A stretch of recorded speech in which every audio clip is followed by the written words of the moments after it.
Chapter 1927. Shuhai Pavilion. Mengyao didn't want to see Faubert stay single with her dad. Her dad's situation was different from Faubert's. Her dad left because her mom left, but Faubert's wife and daughter both died. How pitiful. Then, I'll continue preparing. Granny's son was too embarrassed to say anything else. She turned around and went into the kitchen again. Not long after, the sound of a car came from outside the courtyard. Lin Yi, Mengyao, and Shu guessed that it might be Faubert. They quickly went out to greet him, but it wasn't Faubert's car. It was a BMW X5M parked in front of the villa next door. Mengyao glanced at the BMW X5M in surprise. Ah, did someone move into this house? Mengyao asked as she looked at the BMW X5M in surprise. There was an empty villa next to the villa Lin Yi bought. It was the luxuriously decorated villa they bought the other day. Lin Yi, Mengyao, and Shu only found out after they moved in. However, the villa wasn't sold on the day they bought it. They didn't expect it to be sold so soon. The person in the BMW was probably the owner of the villa. No matter what, since they were out, they couldn't just ignore their new neighbors. After all, they were going to live together in the future. So Mengyao decided to greet them. It was a matter of politeness. As for whether they could get along in the future, that was a matter of the future. After the BMW X5M turned off, a beautiful girl and a shy boy got out of the car. Lin Yi frowned slightly. These two people were the brother and sister he met at the real estate agency that day. They wanted to rent a house. However, they actually rented a villa. But Lin Yi immediately rejected this idea. How could such a luxuriously decorated villa be rented out casually? After all, decorations would wear out with use. If this house was rented out for a few years, the cost of the decorations would be greatly reduced. The rent wouldn't even cover the cost of the decorations. So the only possibility was that this villa was for sale. These two siblings actually bought a villa. The difference between before and after was a bit too big, especially when the beautiful girl's eyes flashed when she was at the real estate agency. It was still fresh in Lin Yi's mind. Lin Yi didn't know this pair of siblings back then, so he didn't pay too much attention to the beautiful girl's eyes. But now that they were here and became his neighbors, Lin Yi frowned again. Was it a coincidence, or did they have other intentions? But Lin Yi was sure that he had never seen this pair of sisters before. If it was a coincidence, this pair of siblings was already at the real estate agency when he went to the real estate agency. Moreover, Lin Yi chose this real estate agency on the spur of the moment. There were many real estate agencies nearby, not just this one, so it was too far-fetched to say that this pair of siblings was waiting for him there. But if it wasn't a coincidence, what did they mean by buying a villa next to his house? Especially when the beautiful girl glanced at him back then, Lin Yi felt that something was wrong. Of course, maybe that glance was because he brought two beautiful girls into the real estate agency, and they wanted to buy a villa. Or maybe it was because they saw that he bought a villa, so they also bought a villa. They were a pair of rich siblings. In order to keep a low profile, they chose to rent a house. But when they saw their classmate buying a villa, they didn't care anymore. Similarly, they also bought a villa. This was the most reasonable explanation. The girls seemed to have noticed that someone was looking at them, and looked over at Lin Yi, Mengyao, and Yushu. She was a little surprised to see Lin Yi, Mengyao, and Yushu, but she nodded at them and walked over.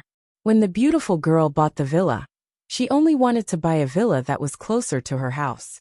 She definitely didn't expect these two villas to be neighbors. Only when she moved in today did she realize that they lived next door. What a coincidence. She didn't expect to become neighbors. The beautiful girl said to Lin Yi and the others generously. What a coincidence. Lin Yi said faintly. Didn't you want to rent a house that day? Why did you buy a villa? I wanted to rent a house, but when I saw that you bought a villa, I was a little tempted. So I also bought a villa. The beautiful girl said. I just didn't expect to become neighbors. Lin Yi saw that the beautiful girl's surprise didn't seem to be fake. He was a little confused. Could it really be a coincidence? The beautiful girl's surprise was naturally not fake. She was surprised that the two villas were actually neighbors. So that's how it is. You are also students of Donghai Industry University? Lin Yi asked. Yes, my brother and I are both students. But after buying the villa, there was something at home that I didn't report. I took a day off to report tomorrow. Oh, Lenny nodded and didn't ask anymore. My name is Chu Mingyao. She's Yushu, Donghai Engineering University's Economics Department. Mingyao heard that the siblings were also students of Donghai Engineering University. She immediately had a good impression of them. They were from the same school. It would be easy to get along with them. She could even visit them when she had nothing to do. Ah, you are from the Economics Department. What a coincidence. My brother is also from the Economics Department. The beautiful girl said. I'm Han Jingjing. This is my brother Han Xiaoqiao. I didn't expect them to be from the same department. Han Jingjing asked. You're not from the Economics Department. Han Jingjing said. No, I'm from the Biology Department. Han Jingjing said. It's just a small major. I'm afraid you haven't heard of the Medicine Department. Lenny frowned slightly. The Medicine Department was a bit too much of a coincidence. But after Lenny confirmed that the two were not practitioners, he didn't continue to ask. Some things were useless even if he suspected them. He could only wait and see. Mingyao was a little confused. Why would a girl apply for the Medicine Department? Lenny was also a Medicine Department. What a coincidence. Are you too? Han Jingjing looked at Lenny in surprise. You also like to study herbs? Lenny nodded. That's great. Let's learn more from each other in the future. I like to study herbs too, Han Jingjing said happily, as if she had found a confidant. But before Lenny could say anything, a Bentley drove over. It was Faubert's car. Lenny nodded at Han Jingjing. After hearing Han Jingjing and her brother's names, he was even more sure that he didn't know these two people. Even when he was on missions before, he had never heard of these two people. Okay, we need to go tidy up the villa too, Han Jingjing said as she opened the trunk of the car and took out some blankets and daily necessities. It seemed like she was going to buy some things. To be continued. If you like this work, you are welcome to vote for me. Your support is my biggest motivation. Target =_blank. Chapter 1928. This was one of the weakest points on the human body, and hitting it would cause a person to faint or even die. What Chi-Chi wanted to do was to hit it in one hit. Pung! A dull sound rang out, and Chi-Chi actually hit Naipeo's neck. Chi-Chi didn't dare stay long after the hit, and quickly retreated to the side. On the other side, Yu Bing wanted to keep the Zhuang brothers busy, but he realized that they didn't seem to have any intentions of doing anything. Evidently they were very confident in Naipeo, but in Lin Yi's eyes there was a flash of worry. After Chi-Chi hit Naipeo, he didn't seem to be affected at all, as if he wasn't affected at all. In the next moment, Lin Yi suddenly felt a strong wave of qi coming from his palms, rushing into his body and sending him flying.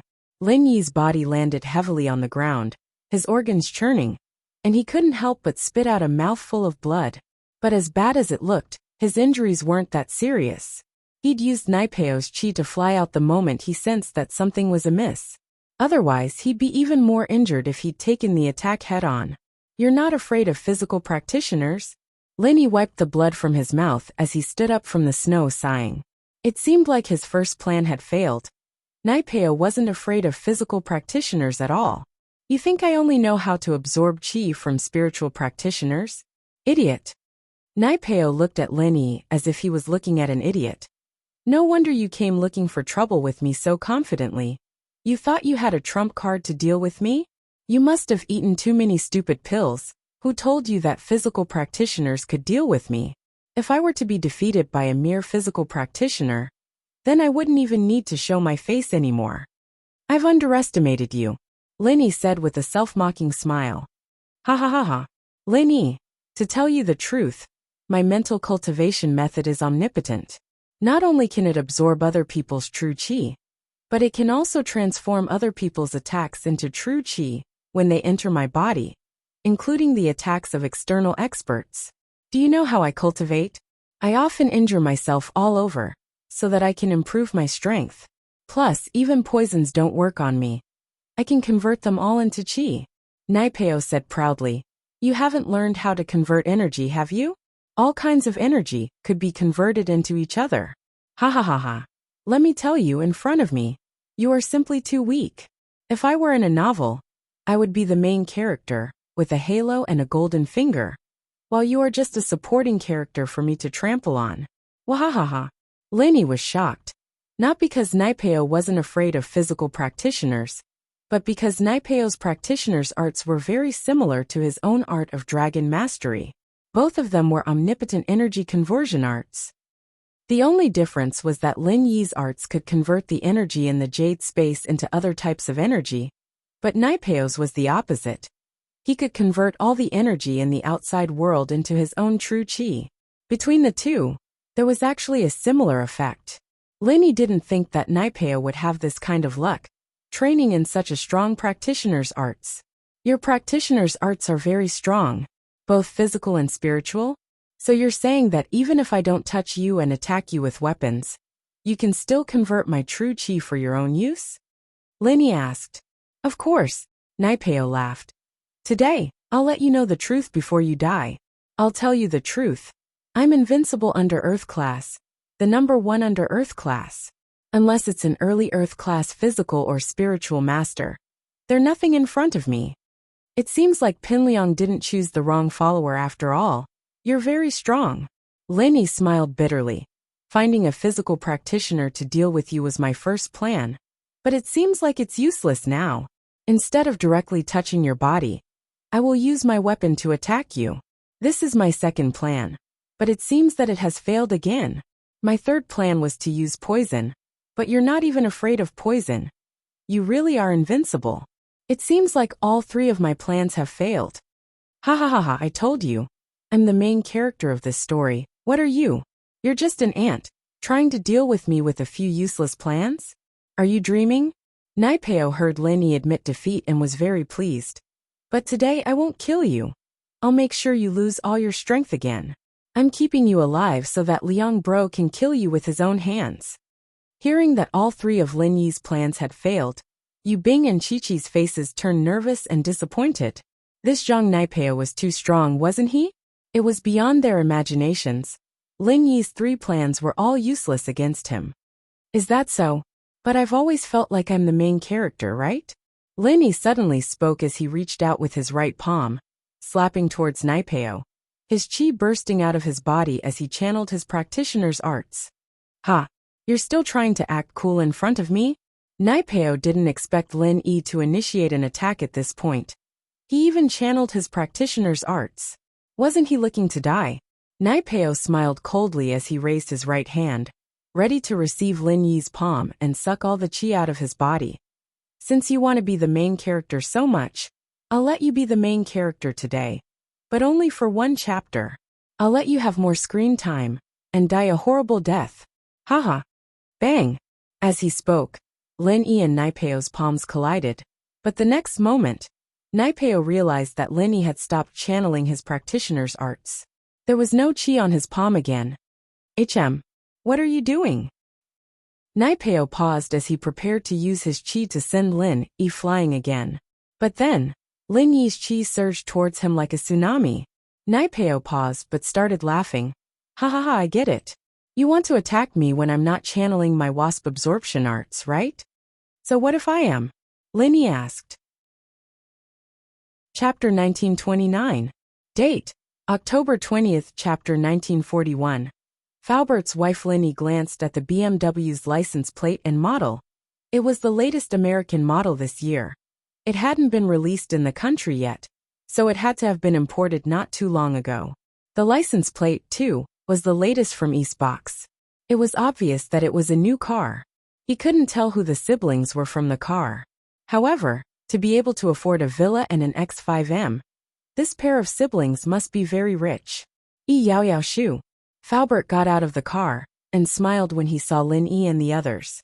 He hadn't seen them for half a month. Faubert heard that the military training was over, so he rushed over. Faubert, you've been quite energetic recently. It seems like everything in Songshan is going well. Lin Yi smiled. Faubert was no longer depressed. He looked refreshed and energetic. Yeah, Pengzhan Industries is on the right track, and Mr. Chu has changed his business philosophy. Perhaps Pengzhan Industries will welcome a rapid growth. Faubert said. But it's all thanks to E. because Uncle Fu also saw that there were neighbors moving things over there.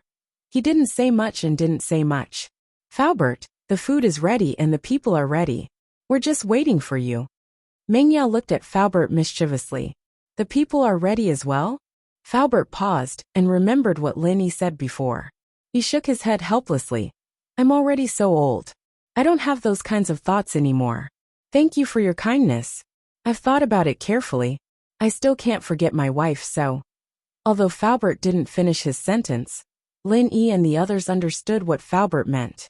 He didn't want to remarry yet, so it was better to let it go for now. Alright, let's just get to know each other as normal friends. You're the housekeeper of Songshan, and Grandma's son is the housekeeper of Dongheng. You'll have more chances to communicate with each other in the future, Lin Yi said. Okay, hee. Even if you didn't mention it, I have long wanted to visit this Miss Sunday. Thank her for taking you in, Faubert said. As they spoke, the four of them walked into the villa. Grandma's son had just placed the last hot dish on the table. Seeing that they had arrived, she immediately greeted them warmly.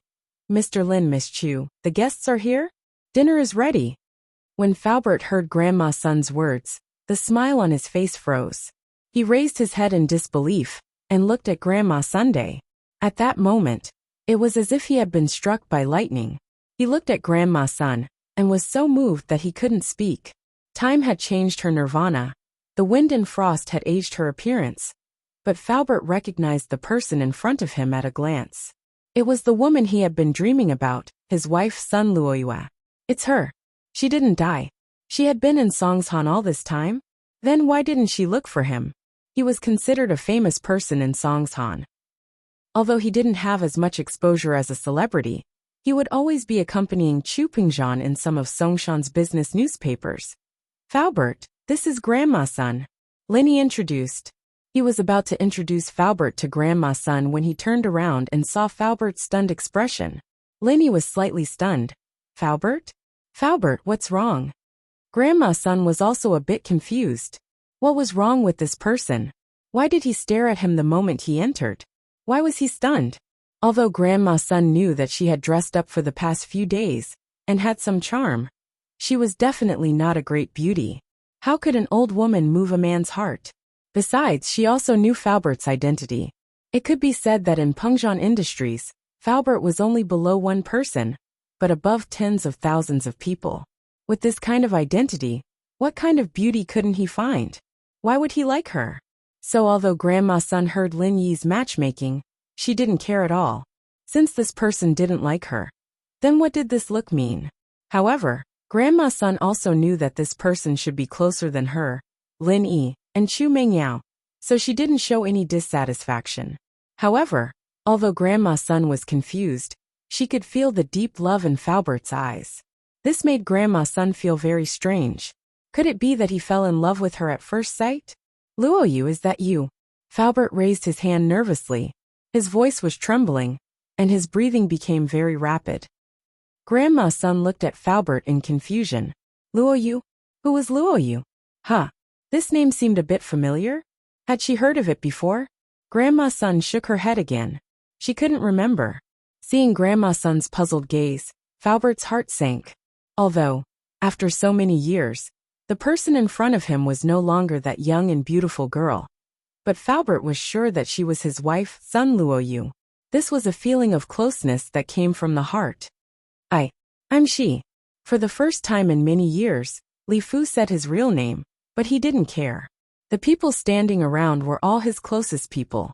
No one would harm him. Moreover, Lin Yi was the person who saved his life many times. At this moment, Lin Yi also found out that Li Fu's real name was Shi. Li Fu, Shi, it was just two words turned upside down to form a name.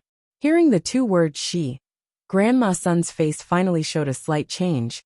But then, Grandma's son's eyes became blank, as if she was recalling something, but also seemed inexplicable.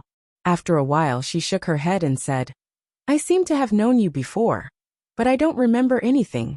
You know who I am? At this moment, Lin Yi saw Faubert's expression. He could roughly guess who Grandma's son was to Faubert. He just sighed. This world was sometimes very big, and sometimes very small. in the same city for so many years, but there was no interaction. But Grandma's son went with them to the East Sea, and they actually met. A life is a drama made up of coincidence and fate. You are Sun Luo, you my wife. Falbert looked at Grandma's son and said anxiously. Ming Yao and Yushu didn't know much about Falbert's background, so they didn't react as fast as Lin Yi. Only at this moment, when Falbert said this, did they look at Falbert and Grandma's son in shock. Grandma's son was Falbert's dead wife? But Grandma's son was fine, so she didn't die. But looking at Grandma's son, she didn't seem to remember anything. Me? Your wife? Grandma's son's eyes widened in shock. My name is Sun Luo Yu. Chapter 1930. Grandma's son didn't think that Falbert would lie to her, because this kind of trick was used by young men to pick up girls. At their age, wasn't it ridiculous to use this kind of trick? And with Falbert's identity, there was no need for him to make up this kind of lie.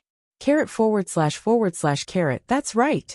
Falbert nodded and said, there is a mole under your right armpit, and on your left calf, there is a 10-centimeter long scar. Although Grandma's son knew that Falbert didn't seem to be lying, but at this time, when she heard Falbert say the characteristics of her body, she was still very surprised. Could it be that what he said was true? Was she really his wife? Naturally, Grandma's son knew about the mole under her armpit, but she didn't know where the scar on her calf came from. She couldn't remember it at all, but Grandma's son always wore long clothes and pants, so it was impossible for her to expose these two places. Even Ming Yao and Yushu, who lived with her, didn't know about it, so how could Uncle Fu know? Sure enough, it's really you. Although Falbert was confident before, at this moment, seeing Grandma's son's expression, Falbert's heart relaxed. It was her, no mistake, his wife. For a moment, Falbert was filled with emotions and tears flowed down his old face. How many years had it been? How many times had he seen her in his dreams? Although she was younger and more beautiful than she was now, those were all illusions. When he woke up from the dream, it was all in vain. Although the current Grandma's son was no longer youthful and beautiful, it was real in front of him. And what Falbert cared about was not her beauty, but this feeling. Even if she was disfigured, crippled, or even turned into a vegetable, Falbert would still be by her side, until the end of time. I'm your wife. How come I don't remember? Grandma's son looked at Falbert's excited look, and it didn't seem fake at all. But she had no memory at all. She only vaguely remembered that there seemed to be such a person in the depths of her memory. Yes. Falbert nodded heavily. Uncle Fu, Grandma's son, I don't think we should just stand here. Let's eat something and talk. Lin Yi sighed. It seemed like things were getting a bit awkward. It wasn't as simple as he thought. By a freak combination of factors, he wanted to find an old partner for Falbert, but he found his first wife instead. But Grandma's son had lost her memory. However, Lin Yi could feel it clearly. Grandma's son was not a cultivator, but according to Falbert, she should also be a cultivator. No, Sun Jingyi was also a cultivator, but the Sun family's internal energy cultivation method was very strange. It was a supplementary cultivation method, and it had nothing to do with strength. It was impossible to see through one's strength. However, on Sun Jingyi's body, if he didn't look carefully, Lin Yi could still feel the fluctuations of qi. When he was a golden class, this feeling was almost non-existent, but after he reached the mystic class, or even the earth class, he could still find some characteristics of a cultivator on Sun Jingyi's body. But these characteristics on Grandma Sunday, not a single one. If it wasn't for Falbert being so sure that this person in front of him was his former wife, Lin Yi couldn't believe it. This person was the Sun family's genius, who could help Falbert recover his qi and heal his injuries. Yes, look at me. I'm so excited. Falbert was a little apologetic.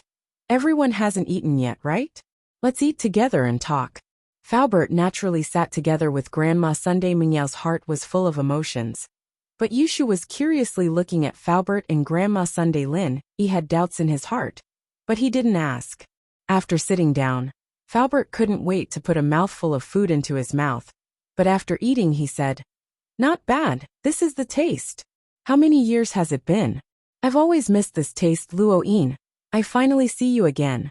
Grandma's son also saw the deep love and longing in Falbert's eyes, but she really couldn't remember at all. In her memory, although she had a husband and a daughter, she didn't know where they went. Fu. Am I really your wife? What exactly happened to us? Grandma's son didn't think that Falbert was lying to her. She was just a scavenger before she became Lin Yi and Mingyao's housekeeper. With this identity, she was definitely not good enough for Falbert. Even now, she felt that there was a gap between the two of them. Plus, she was an old woman now, not beautiful at all. Falbert's love came from his heart, and he didn't want anything from her. So in her heart, Grandma's son believed Falbert's words. While sighing that it was really a coincidence, she was also a little troubled. She couldn't remember anything. Falbert hesitated, but he didn't continue. Let's eat first. I'll tell you after we eat. I don't want to ruin everyone's mood. What happened back then was a tragedy. Now that the family was sitting around the table, it was time to eat happily. Why talk about the sad past? Besides, now that he had found his wife, there was no need to talk about those sad things. The only regret was that his daughter was missing. She was so young, she was probably killed by the enemy. And his own master, although he was a sky-class master, how could the enemy let him go?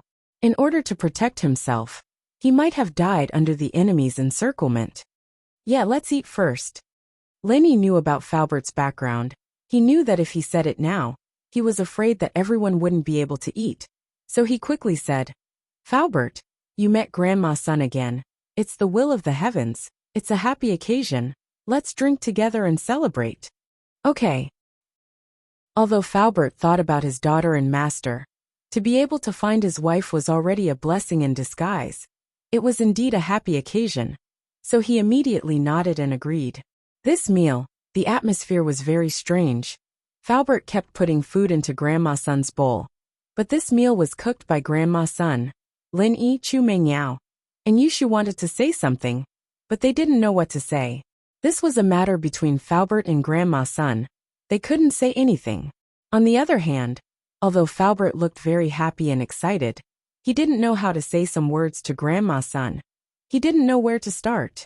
Although Grandma's son was lucky to escape from the massacre that year, his daughter, master, were not spared.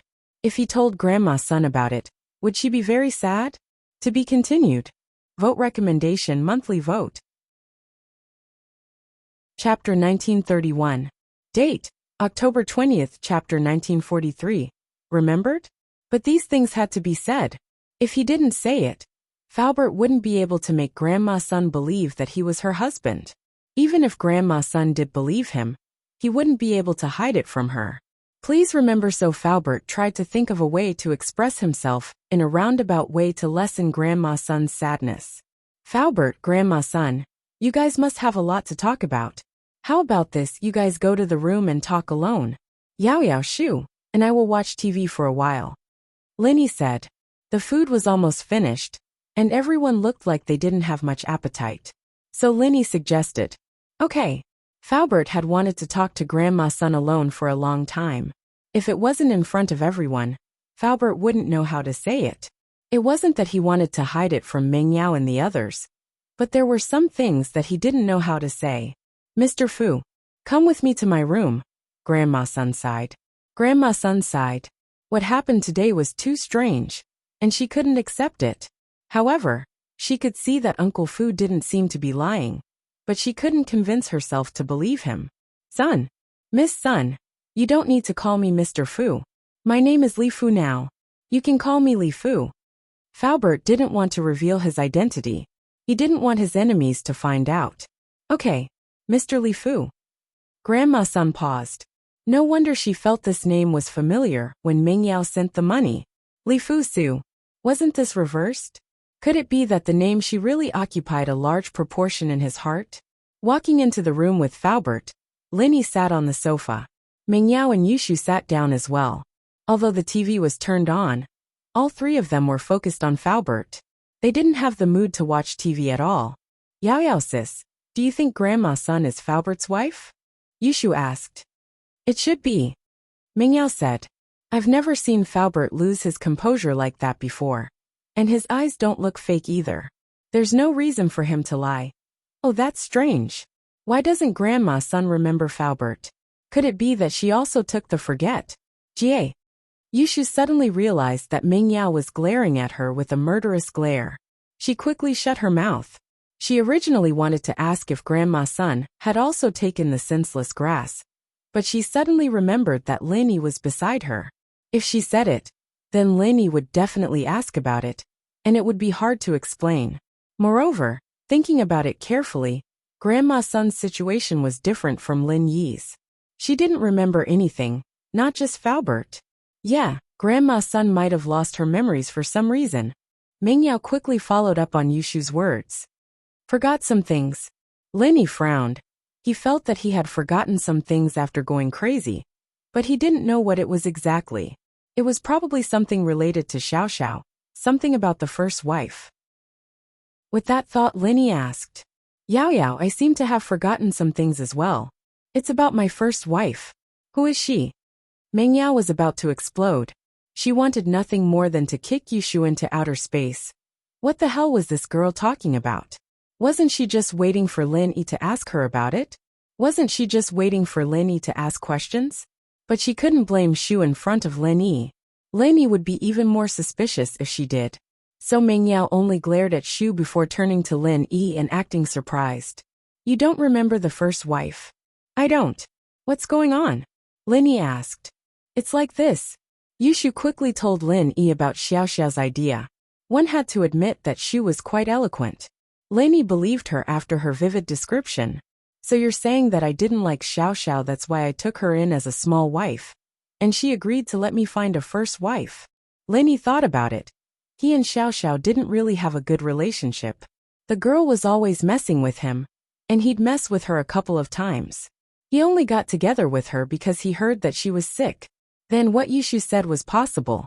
And with Xiao Xiao's personality, she was always encouraging him to play with her.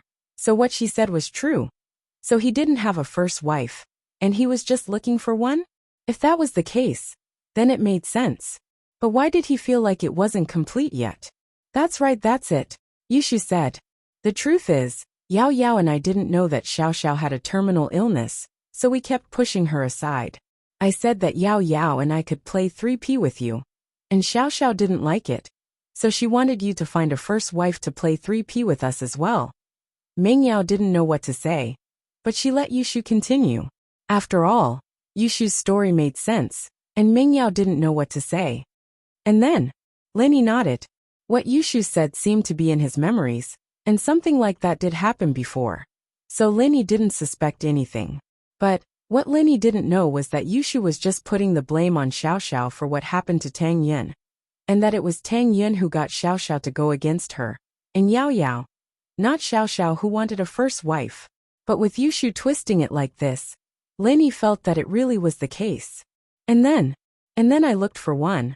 But before I could find one, Xiao Xiao and I got back together, and we became a prankster duo. And that was it. Yushu said. I see. Lin Yi nodded. I lost control and forgot some things. But now that you reminded me, I remember some things. It's not clear, but at least I know what's going on. Yeah. But Xiao Xiao told Yao Yao and me before she left, saying that if you were looking for a first wife, Yao Yao and I should help you check, and that you can't just bring any random woman back. Yushu started making up a story. Chapter 1932. Date: October 20th, Chapter 1944. Can't remember. Oh, I'll tell you guys if I want to. Please keep that in mind. Lin Yi nodded. Alright, let's not talk about that. Let's talk about Faubert. Right, Lin Yi, you know about Faubert's background, right? What's going on? Can you tell me and Shu about it? Meng Yao was afraid that Lin Yi would start asking questions again, and so she quickly changed the topic back to Faubert. She was also very curious as to what happened between Faubert and Grandma Sunday Lin. He obviously knew about it from his expression at the dinner table. Alright. Lin Yi didn't have anything to do anymore. While Faubert talked to Grandma Sun, Lin Yi told Ming Yao and Yushu about Faubert's family. The Miss face was a little sad when Lin Yi was done, and Shu was silent as well. The two were evidently affected by Faubert's tragedy. Lin Yi didn't interrupt them, and Lin Yi felt the same sadness when he heard Faubert's story. After a while Mingyao spoke up. I knew that Faubert had a sad past, but I didn't know it was this bad. Yeah, I didn't think that Faubert's daughter, and his Shifu, Yushu, was showing her true self now. Luckily, he found Grandma's son. That's a blessing in disguise. Yeah, as long as they can be together, they can spend the rest of their lives peacefully. Mingyao nodded. But I don't know how Grandma's son lost her memories, and if she can recover them? Yushu said. Mingyao was so pissed that she wanted to kick Yushu's chubby boobs to death. What the hell was this about amnesia again? Linny, your medical skills are superb. Do you have a way? Mingyao changed the topic to Lin Yi's medical skills, not giving Lin Yi much time to think. I'll give it a try. Lin Yi couldn't guarantee anything. He would check it later. Not long after Lin Yi finished speaking, Faubert and Grandma's son pushed open the door and walked out. Lin Yi saw that although Faubert's face was filled with relief, there was also some distress. Grandma's son's face seemed to be filled with sadness and confusion. Faubert, how is it? Mingyao asked. I told her everything, but she couldn't remember anything. Faubert smiled bitterly. I'm not sure if I'm Mr. Li Fu's wife, because I really don't remember anything. Grandma's son said painfully. I can't remember anything. I have no memory at all. But I know that you guys wouldn't lie to me. Right, Faubert, when you and Grandma's son got married, didn't you have a marriage certificate? Linny suddenly asked. This was the most important piece of evidence. Although these Walline people didn't really care about the rules of the common world, it was still possible for them to go through the motions. Yes, but we didn't even have time to save our lives when the whole family was annihilated. Where would we get the chance to take those things out? Faubert smiled bitterly. My identity as Li Fu was also registered by Mr. Chu. But there should be a record in the civil office, right? Wouldn't we know when we check? Linny said. If it's registered in another province, I can ask Huaijuan or Lingshan to do it. It should be easier for them. That's right. Faubert's eyes lit up. Luoyue, when we got married, we took a picture too. There must be a record.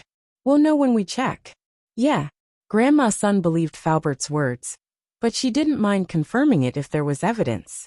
Linny didn't waste any time, calling Huaijuan's number and telling him about the situation. Huaijuan agreed without hesitation, since it was a piece of cake for him to investigate a marriage registration. Not long after, Huaijuan sent an email to Lin Yi's phone. It was the record of Sun Luoyue and Xi's marriage. One had to admit that Huaijuan was very efficient. It was already time to get off work, but Huaijuan still got the record in a short amount of time. He passed the phone to Faubert and Grandma Sunday. Linny said, It's here. Now Grandma's son, do you believe me? It's really like this. Grandma's son looked at the record on the phone. A complicated expression appeared on her face. After all, what Faubert said was very sad. But Grandma's son didn't have any memories of it. But now that her identity was confirmed, Grandma's son's heart felt empty. Although she found her husband, her daughter and her husband's master were probably gone. This difference between happiness and sadness made her silent again. Grandma's son, the dead are long gone. It's been so long, don't think about it. Now that we found Faubert again, isn't it a blessing in disguise? If it wasn't for fate, we might not have met again. Linny said. Yeah, Grandma's son nodded and sighed. She felt a little better. So, I was a practitioner, and a member of the noble house, son? Of course. Faubert nodded. But now Grandma's son's eyes showed a trace of confusion again. This feeling of not remembering anything was very depressing. She tried her best to remember the past. If she could remember the past, then she might know some things that Faubert didn't know. And that was the whereabouts of her daughter and master. If she didn't know these things, then it would be fine. But since she knew, Grandma's son was naturally very eager to know the answer. She frowned, as if she was trying hard to remember something, but to no avail. No, I still can't remember. I don't remember anything. There are some vague impressions, but I don't know what they are. Grandma's son, are you remembering? Linny asked. Yes, if you can remember what happened in the past, maybe you will have some clues about your daughter and master. You can also know a little about your enemy. Grandma's son nodded and said, Grandma's son, let me help you check it. Linny didn't know what Grandma's son meant. Although he wanted to help, if Grandma's son didn't want to remember the tragic past, then Lin Yi wouldn't interfere. That was because it was not a happy thing for anyone. It would only make them more depressed and sorrowful. But Grandma's son clearly wanted to remember what happened in the past and find some clues. So Lin Yi naturally had to find a way to help. Oh. Chapter 1933. Date: October 20th, Chapter 1945. The Cause of Amnesia, Part 1. Right, Lin Yi, you're a miracle doctor. Faubert was happy when he heard that Lin Yi wanted to help. Yes, Mr. Lin is a miracle doctor. I had a stroke with crooked mouth and eyes and rheumatism on my leg. But miracle Dr. Lin cured me instantly. Grandma's son was full of confidence when she remembered that Lin Yi also cured her illness. Heh, I can only check whether it can be cured or not. I'll try my best. When Lin Yi cured Grandma's son's crooked mouth and leg, he didn't check on Grandma's son's other physical conditions. After all, time was limited and Lin Yi's goal was to cure Grandma's son's crooked mouth and leg, and then frame Jiningjun. Okay, what do you need me to do? Grandma's son asked quickly. Grandma's son, just sit on the sofa and stretch out your hands, I'll check your pulse. Lin Yi could use his pure energy to check other people's body condition. So Grandma's son didn't need to do anything. Just relax. Okay. Grandma's son nodded and sat next to Lin Yi on the sofa and stretched out her hands. Lin Yi grabbed Grandma's son's meridians and started to check her body condition with his pure energy. However, as soon as he started, his pure energy was blocked.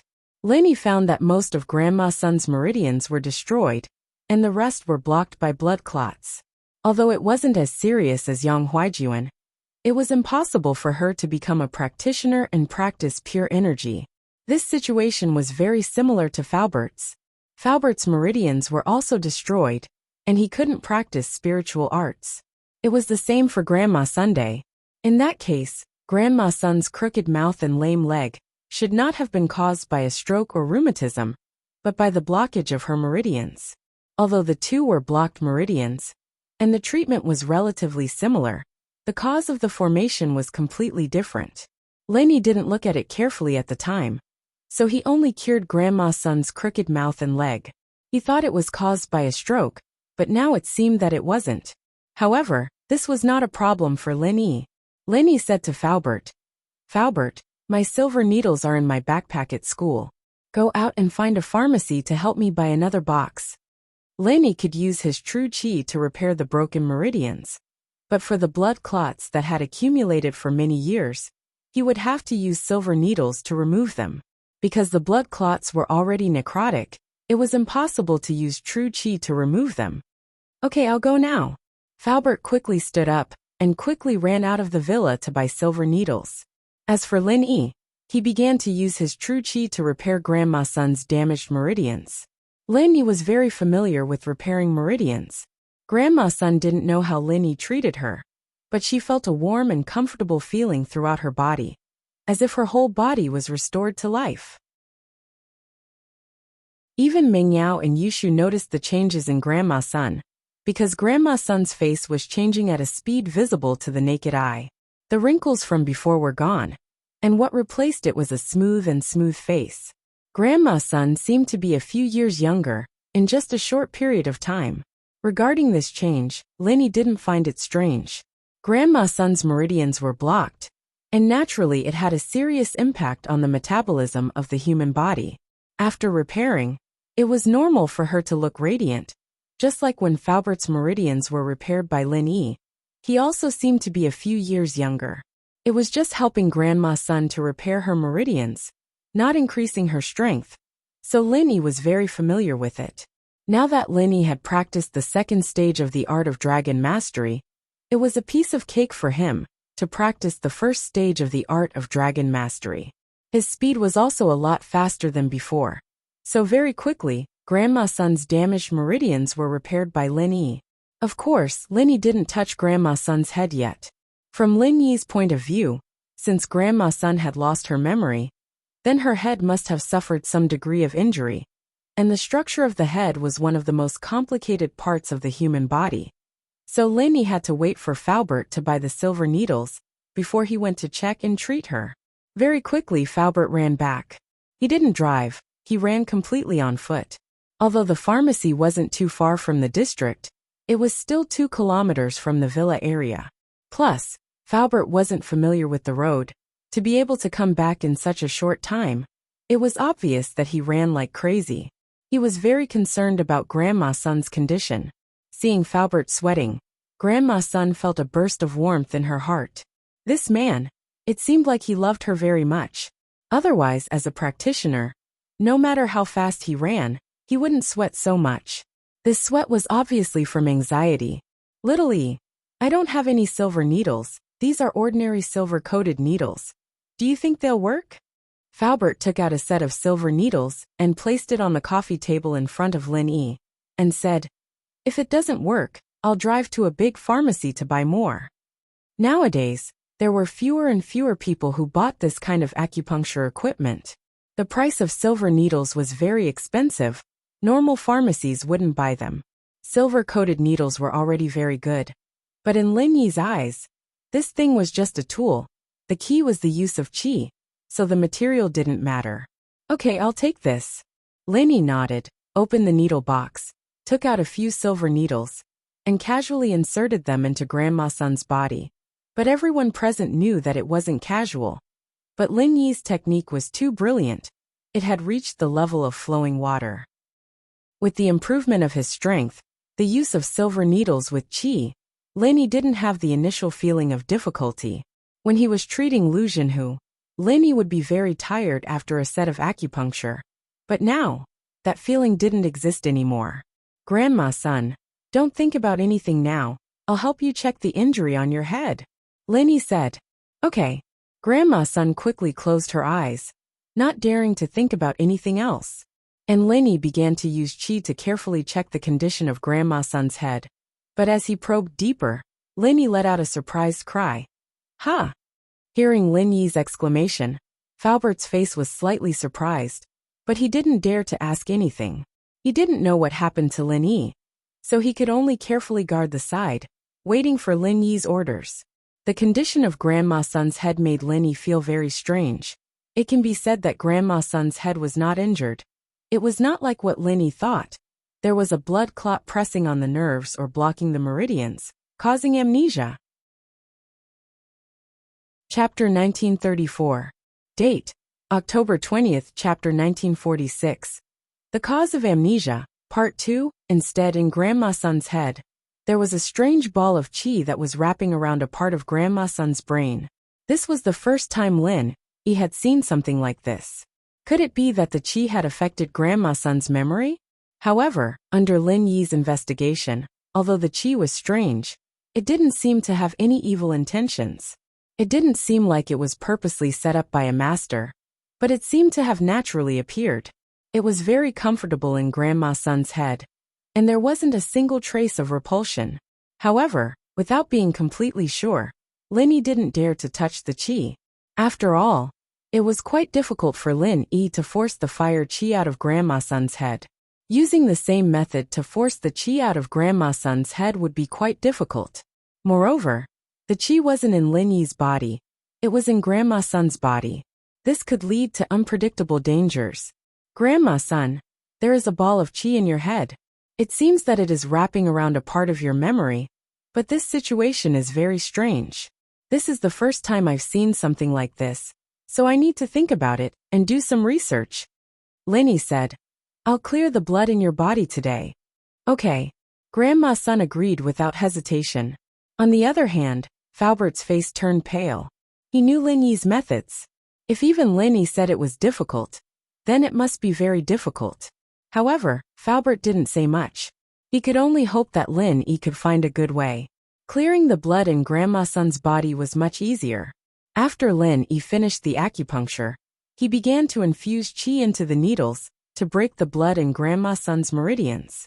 This way, the blood could flow out through the needles. Sure enough, after half an hour, every needle on Grandma Sun's body was wrapped in a layer of black substance. It was obviously the poison in her body.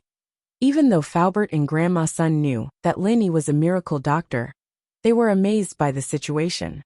Silver needle detoxification. Shield bro is amazing. Yushu looked at the filth on the needle curiously. Shield bro, do I have some kind of poison in my body? Like fire poison? Maybe you can help me purge it? Shu, don't mess around. Don't disturb Lin Yi. Mengyao was worried that Yushu would disturb Lin Yi. Don't worry, it's over. Lin Yi pinched the last needle and released it. He smiled at Xiao Shu. You're not sick, why are you queuing? Oh, just in case. Shield bro, can you help her check again? You can take off her clothes. Yushu said. Mengyao was speechless. Why did you have to come up with so many excuses if you wanted to take off your clothes for Lin Yi? Check my body. You don't have to take off your clothes. Just stretch out your hand and let me see. Lin Yi had no choice but to say. Okay. Okay. Yushu stretched out her hand. Lin Yi checked Yushu's pulse and shook his head.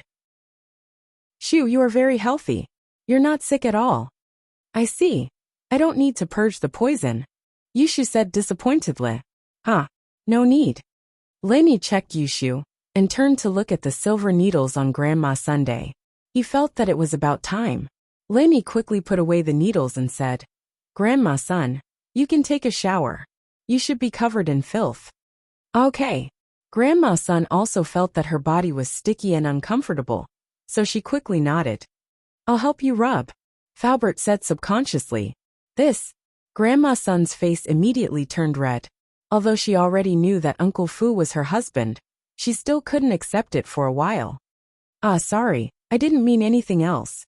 Falbert also realized that he was a little impatient. He really wanted to help. He didn't have any other thoughts. Grandma Sun didn't say anything. She quickly went back to her room to take a shower. Thank you so much. Uncle Fu said from the bottom of his heart. Falbert, we're family. But I still don't know what's going on with the qi in Grandma Sun's head. I'll go back to my room and ask. Lin Yi said he wanted to ask Jiao Yazi. However, he couldn't just expose this secret. He couldn't just sit on the sofa for a while without making a phone call. Okay. Go and ask. Falbert said quickly. After saying it, he felt that he was too anxious.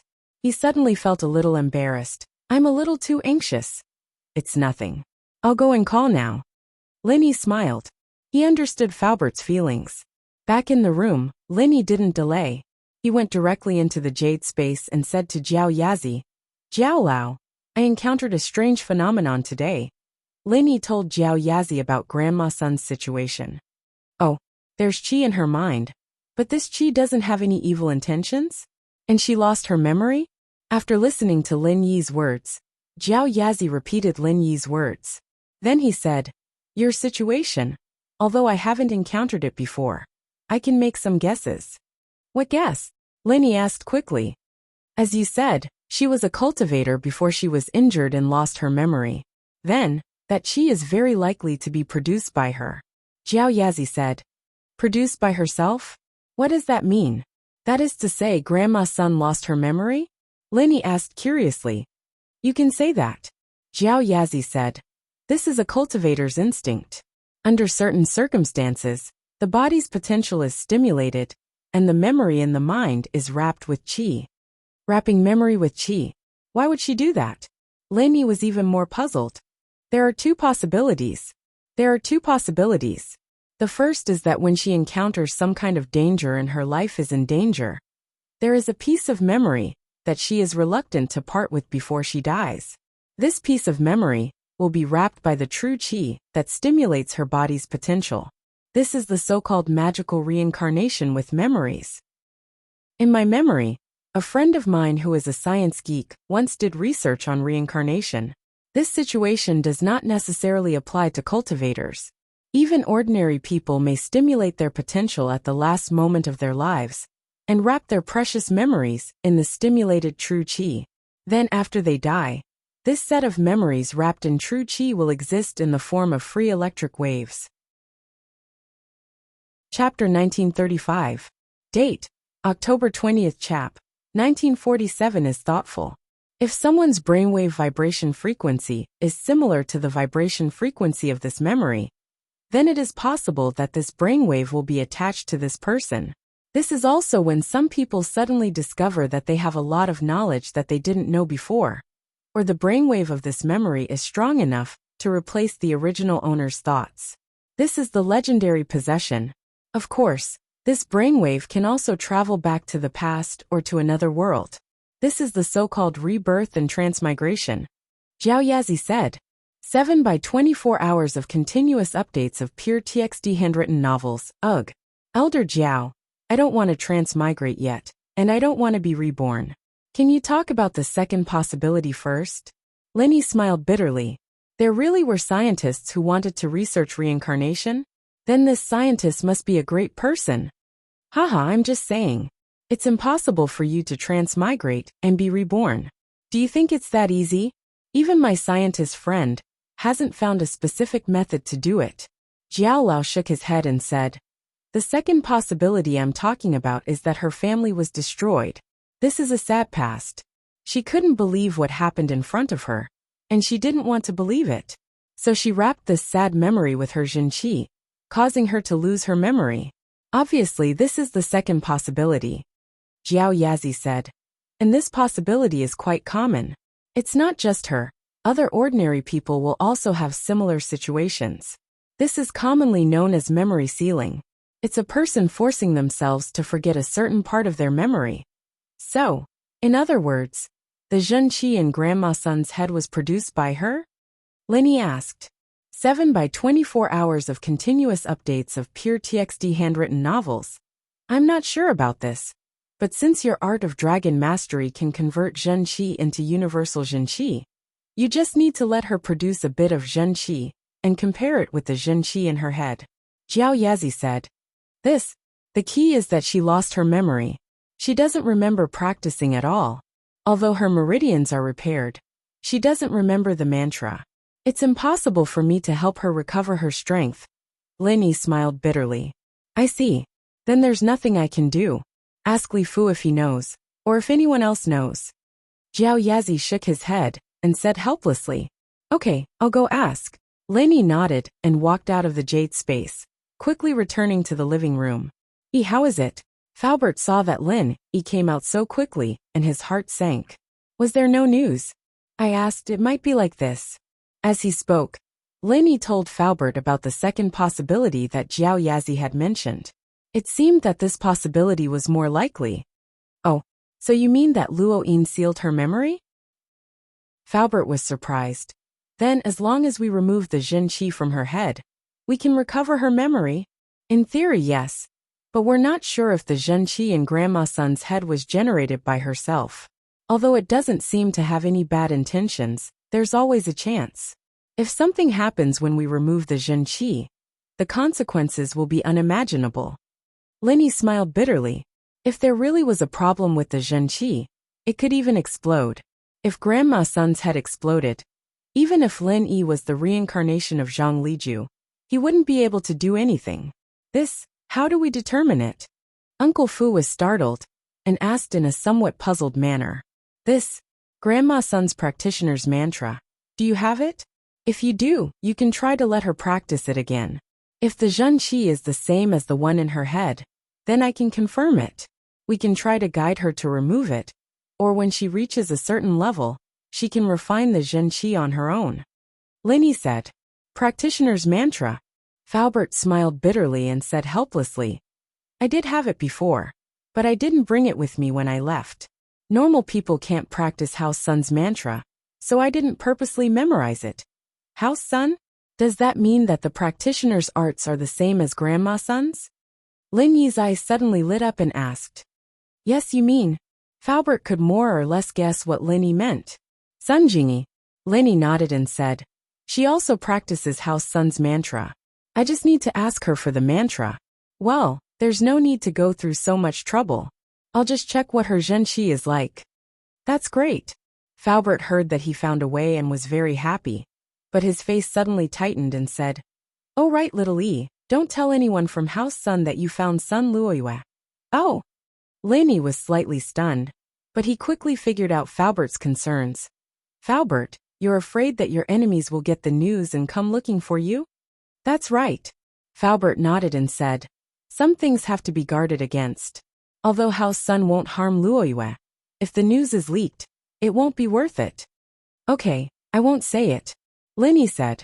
While they were talking, Grandma's son had finished her bath and walked out of the room. But at this moment, Grandma's son's skin, temperament, and appearance all had a qualitative change.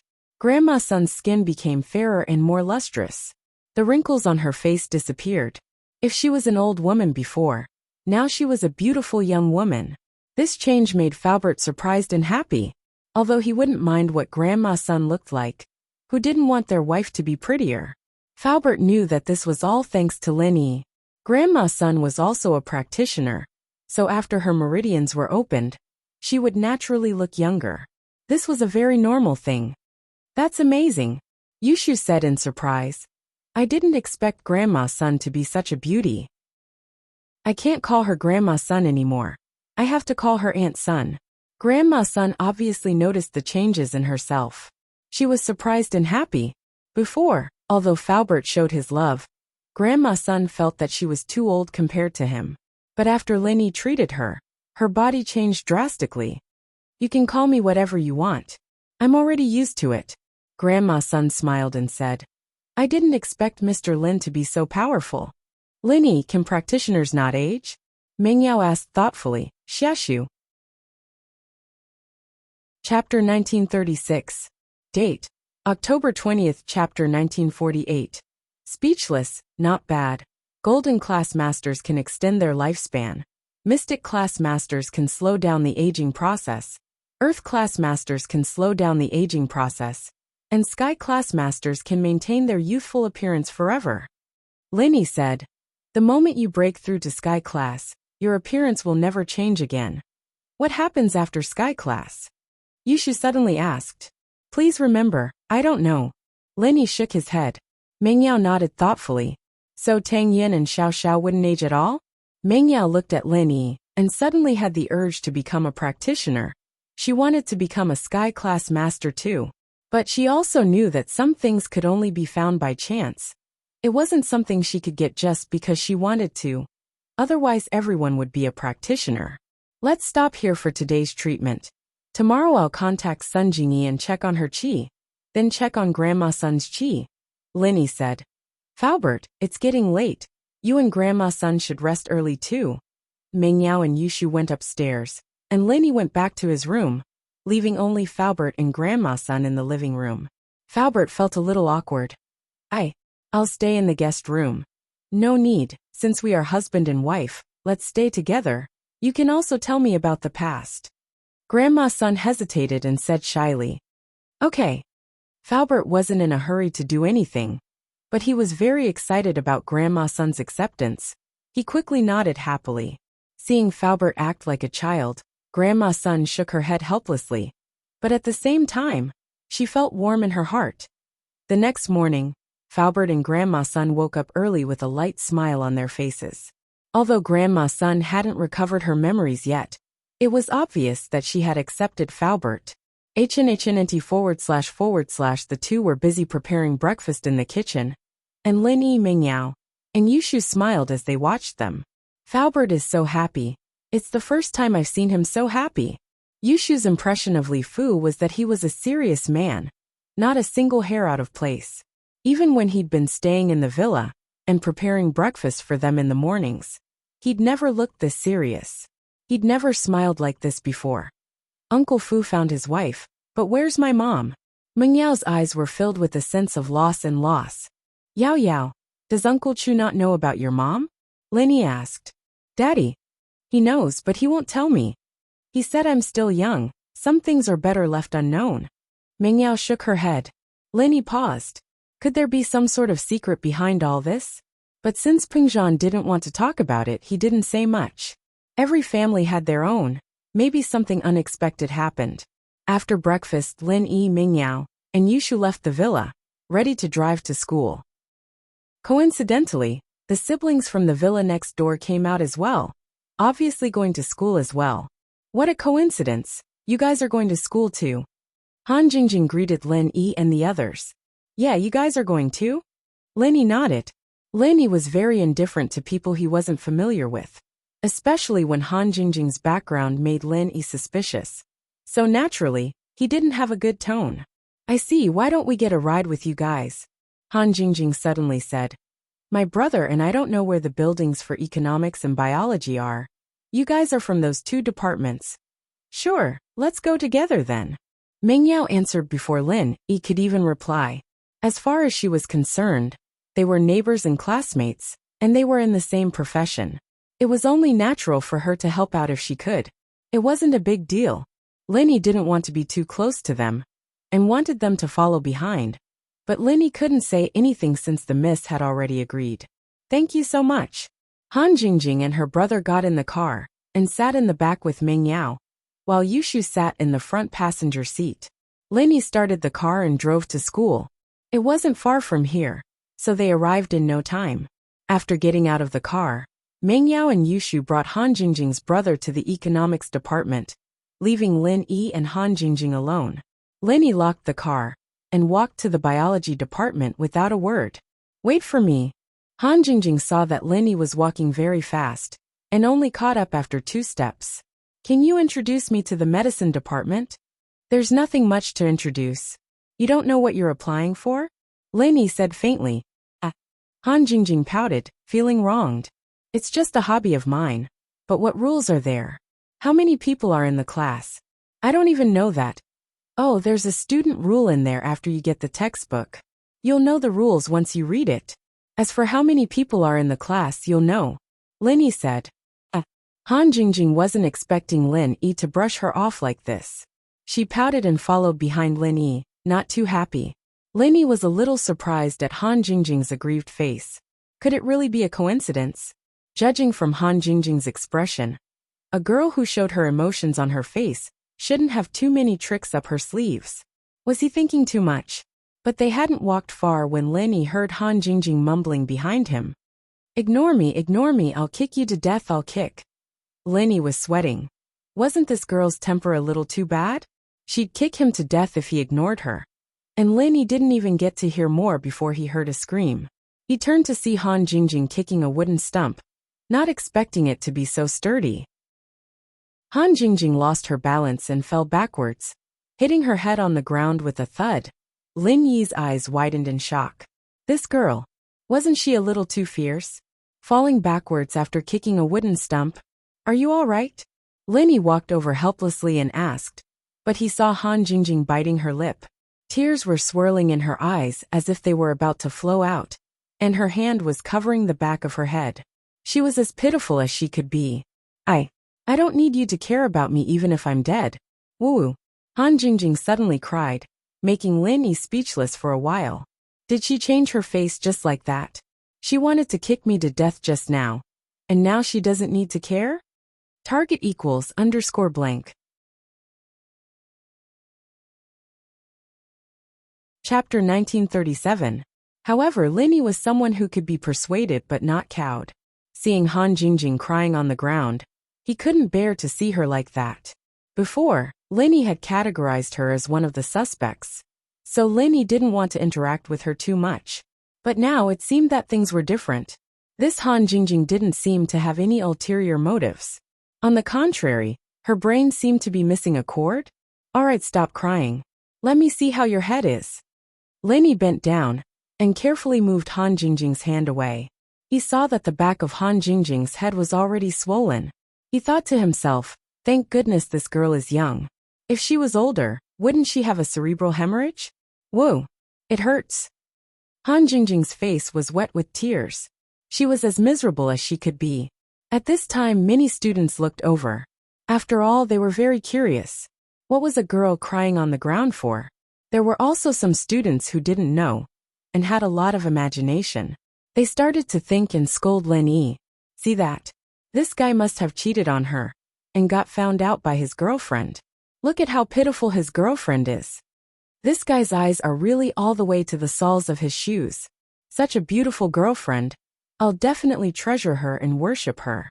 Look at how he made her cry. Another guy said with righteous indignation. Although Lin Yi was far away, he was still in Earth class.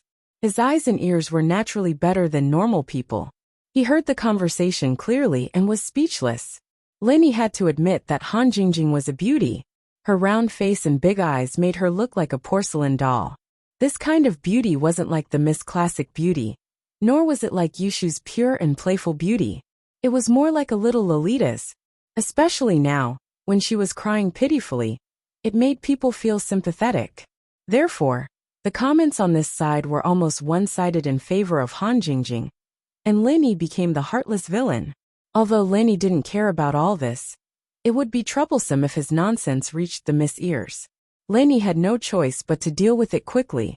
He reached out and touched the big bump on Han Jingjing's head, quickly channeling the art of dragon mastery to heal it. "All right, stand up, let's go," Linny said after curing Han Jingjing. It doesn't hurt anymore?" Han Jingjing touched the back of her head and realized that the bulge was gone. She looked at Linny in surprise and said, "Wow, you're amazing. How did you do it? Can you teach me?" Linny frowned. Only now did he realize that he was a little reckless in a moment of desperation. He used pure energy to treat a neighbor he just met. And this neighbor was a curious baby, seemingly wanting to get to the bottom of it. "We'll talk about it later. Let's go to the classroom now. There are people watching," Linny said. "Oh, okay." Han Jingjing patted the dust on her pants and followed Linny happily. "What's going on?" Han Jingjing had been crying nonstop a moment ago, but now she was smiling all of a sudden, leaving with Linny as if nothing had happened. The onlookers didn't know what was going on. "I know, that girl must have asked for something too much with her boyfriend. The boyfriend didn't agree, so she cried, and then when the boyfriend agreed she smiled." A bystander said, That seems to be the case. Could it be that she wanted to buy some cosmetics or clothes, and the boyfriend didn't buy it for her?" Another bystander nodded. "It's very likely." Another person also echoed. But no matter what, the people involved had left, and they also dispersed. Now that it was class time, it was okay to watch the fun, but it was not worth the loss if they delayed the class. "Linny, how old are you? When were you born? Why are you so powerful?" Han Jingjing asked like a curious baby. "I don't know," said Linny. He was also telling the truth. How would Linny know when he was born? Would orphans know? How is it possible? "You are lying," said Han Jingjing. "I'm not lying. I'm an orphan." Linny was afraid that she would cry again, so he answered. Han Jingjing was stunned. She didn't expect Lin Yi to answer like this. She was a little silent. After a long time she said, "Sorry, I don't know." "Then, since you are older than me, I will call you Brother Lin Yi." "It's nothing. I'm used to it," Lin Yi said faintly. "We are classmates. If you call me brother, what will others think?" "Why do you care about others?" Han Jingjing asked with some doubts. "Why?" Lin Yi was stunned. He didn't know how to answer Han Jingjing's words. "Yeah, why?" asked Han Jingjing. "Nothing. Do whatever you want." Lin Yi shook his head. This Han Jingjing's IQ seems to be a little lacking. Could it be that she became stupid from the fall just now? "Oh, okay." Han Jingjing nodded happily. "From now on, you're my big bro Lin Yi. You have to teach me that miraculous healing skill. That. You can't learn it." Lin Yi smiled bitterly. "Why can't I learn it?" Han Jingjing looked at him curiously. "Because." Lin Yi didn't know what to say. "Why do you have so many whys? Why don't you go see 100,000 whys?" "What's 100,000 whys?" Han Jingjing asked curiously. "Defeated by you." Lin Yi was speechless. "How did you live this long?" "To live with my younger brother," Han Jingjing said seriously. Lin Yi pointed at the classroom in front of him. "We're here. This is the medicine faculty. Thank you. Can I go to and from school with Lin Yi big bro every day?" Han Jingjing asked happily. "We'll talk about it later." Lin Yi wanted to get rid of this 100,000 wise girl. Why did she have so much to say? Why didn't he see it before? If he knew she was so troublesome, he would have rejected her when she asked to be in the same car this morning. Lin Yi walked into the classroom and saw that the seats were the same as before. Xingyan was still sitting in the same seat. Lin Yi walked over and sat beside her. Han Jingjing, on the other hand, followed Lin Yi to Lin Yi's side. Han Jingjing's appearance attracted the attention of the students in the class. Xingyan was also a beauty in the school, but she was taken as soon as she arrived. The boys didn't have any ideas about her. Chapter 1938. But Han Jingjing was different. A beauty like her attracted the attention of all the bachelors. Even Yu Coiling Tiger took a few more glances at her. But Han Jingjing seemed to have come with Lin Yi. Why else would she be standing next to Lin Yi's seat? What else do you want? Lin Yi frowned as he looked at Han Jingjing. Where should I sit? Han Jingjing asked. Anywhere you want. Aren't there a lot of empty seats here? Lin Yi pointed at the empty seats around him. Then can I sit next to you, big brother Lin Yi? Han Jingjing looked at Lin Yi with a pitiful look. There's no space next to me. Can you sit in the aisle? Lin Yi rejected Han Jingjing's request immediately. He wouldn't be able to go to class if he agreed to it. Lin Yi wouldn't be able to do anything else either. Let this big sister sit there, and you sit in the middle. Wouldn't I be able to sit next to you then? Han Jingjing's logic wasn't wrong. No. Lin Yi didn't wait for Xingyan to say anything. Han Jingjing still wanted to say something, but Boss Bai walked into the classroom with a textbook in his hand. Han Jingjing had no choice but to find a random seat and sit down, a little depressed. Xingyan looked at Han Jingjing curiously, then at Lin Yi. She wanted to ask something, but didn't want Lin Yi to think that she was being nosy. Han Jingjing's here already? The moment Boss Bai entered the classroom, he saw Han Jingjing. He nodded to her and said, "Let me introduce her to you. This is Han Jingjing, the second female student of our medicine major. She was delayed by something before, and only came to school today." Something to attend to before? Was she trying to avoid military training? Some of the students in the classroom couldn't help but think of Han Jingjing, a delicate beauty. It wasn't a big deal to run away. Therefore, after Boss Bai's introduction, there was a warm applause in the class. Obviously, these boys expressed their warm welcome to Han Jingjing. Alright, that's all for the introductions. Let's get ready for class. Boss Bai knocked on the podium and said, "Our major is special. Other majors usually don't have specialized courses in the freshman year, but ours is different. We have specialized courses from the freshman year, and they take up a large proportion. Of course, all the professional courses will be taught by me alone." Hearing Boss Bai's words, everyone was not too surprised, because after the military training, the timetable was distributed by Wei Toa, and everyone knew the curriculum of the first semester of the freshman year. 7 by 24 hours of continuous updates, pure handmade TXT novels. Today was Boss Bai's first class, so he didn't go straight to the main subject.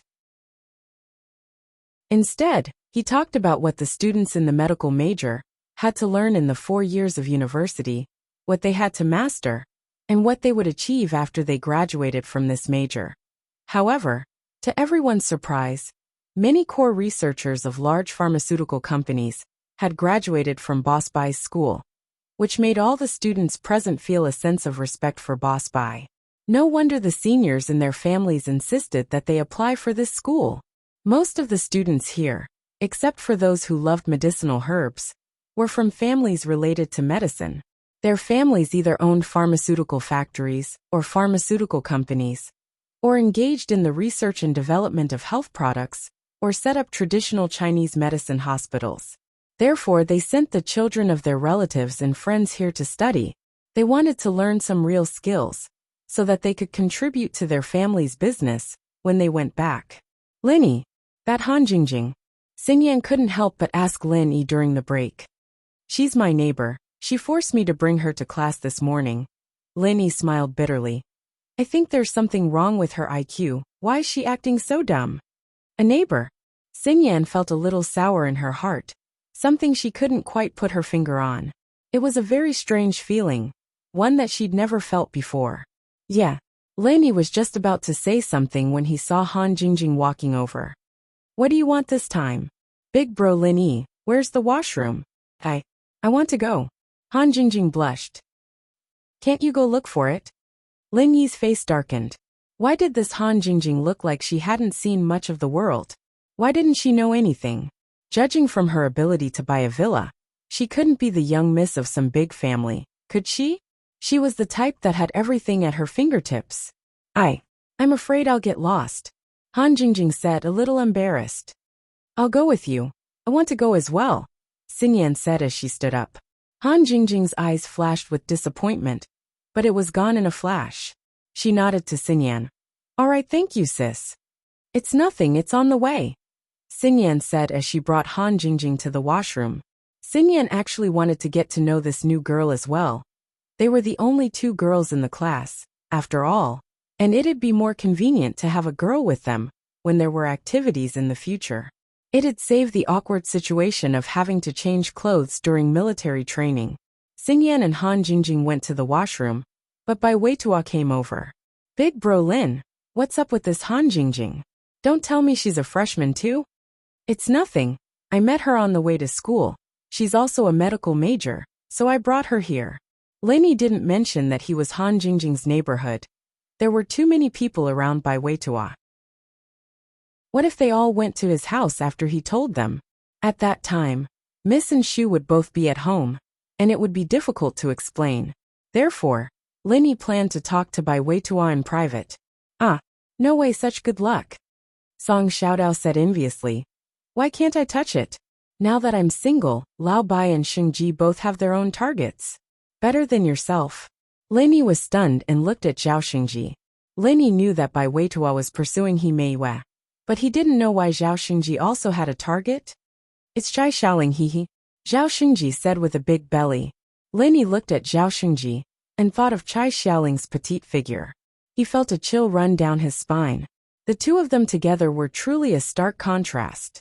By the way, Bai Weitua, how's the preparation for the freshman party? Linny asked.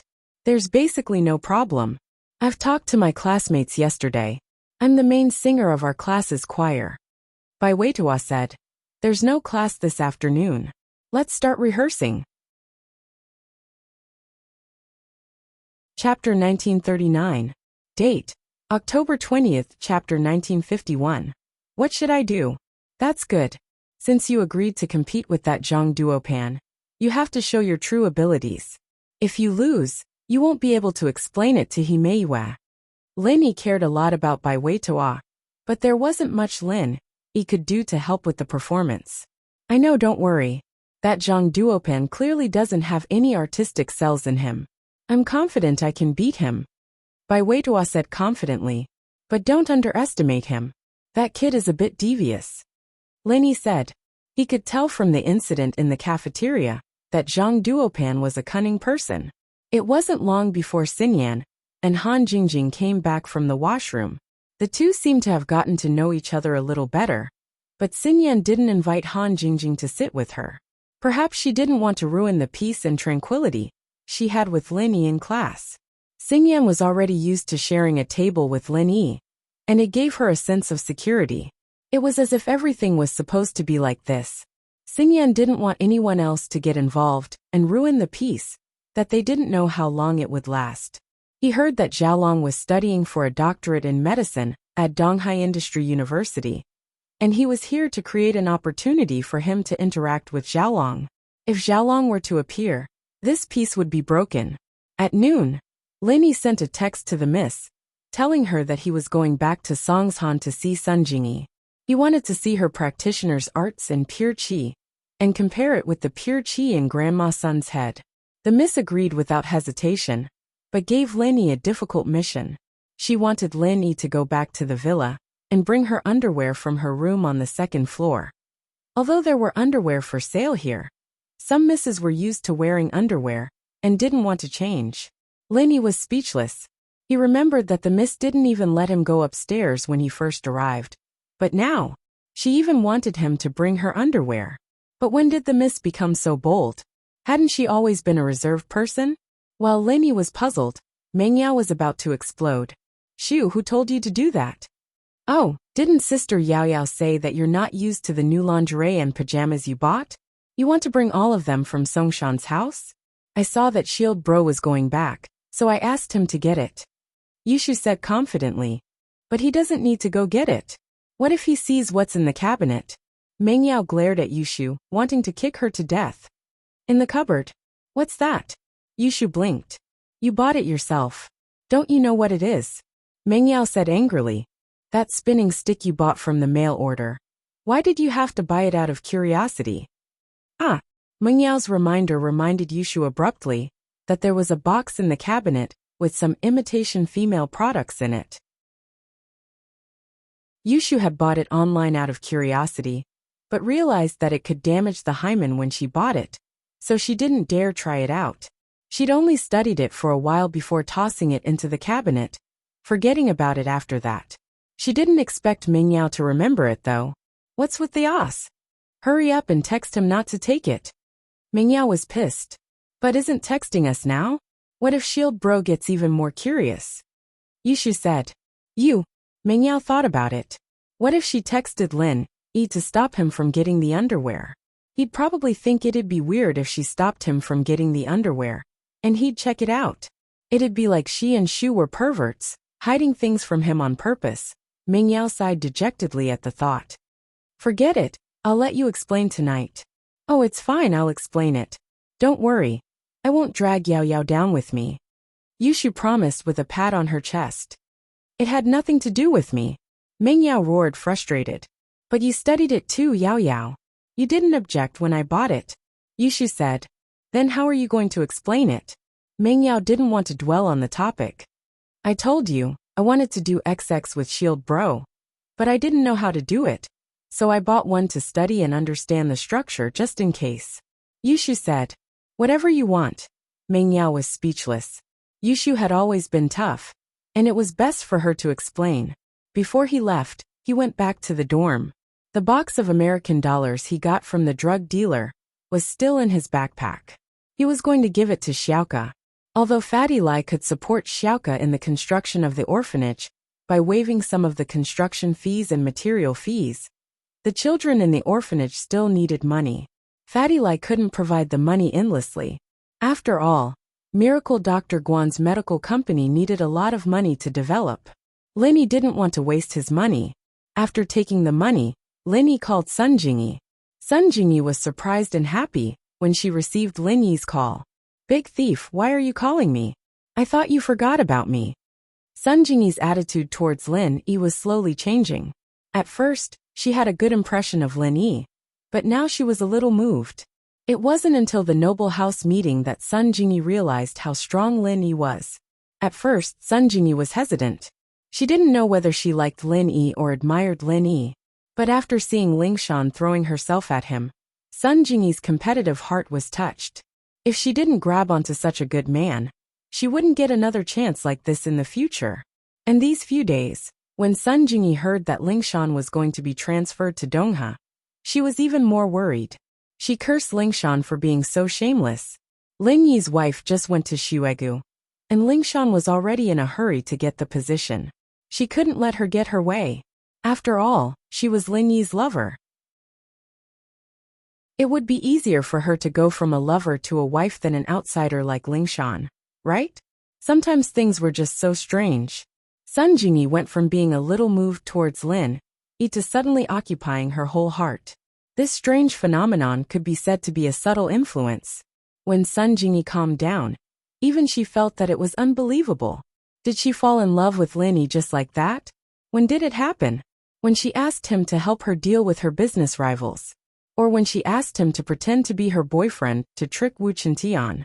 Or when she asked him to be her boyfriend to meet her grandpa? Xiaoshu.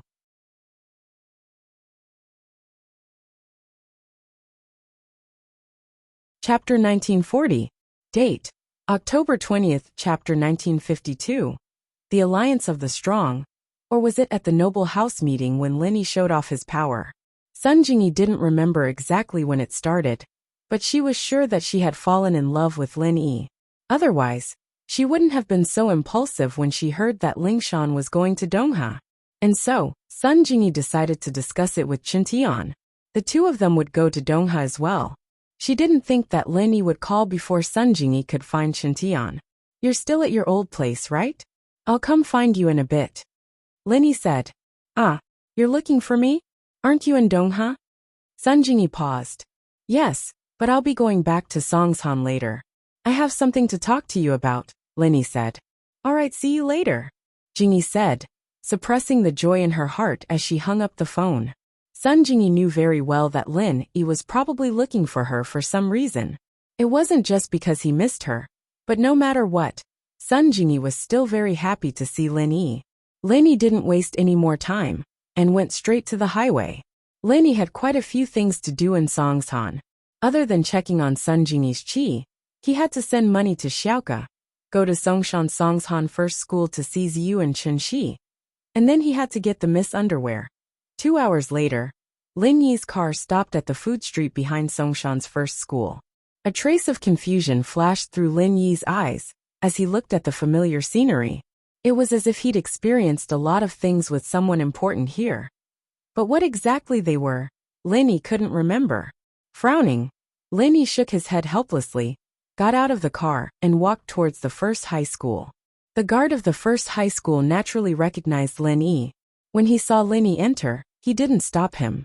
It was after class, and there were many students on the sports field.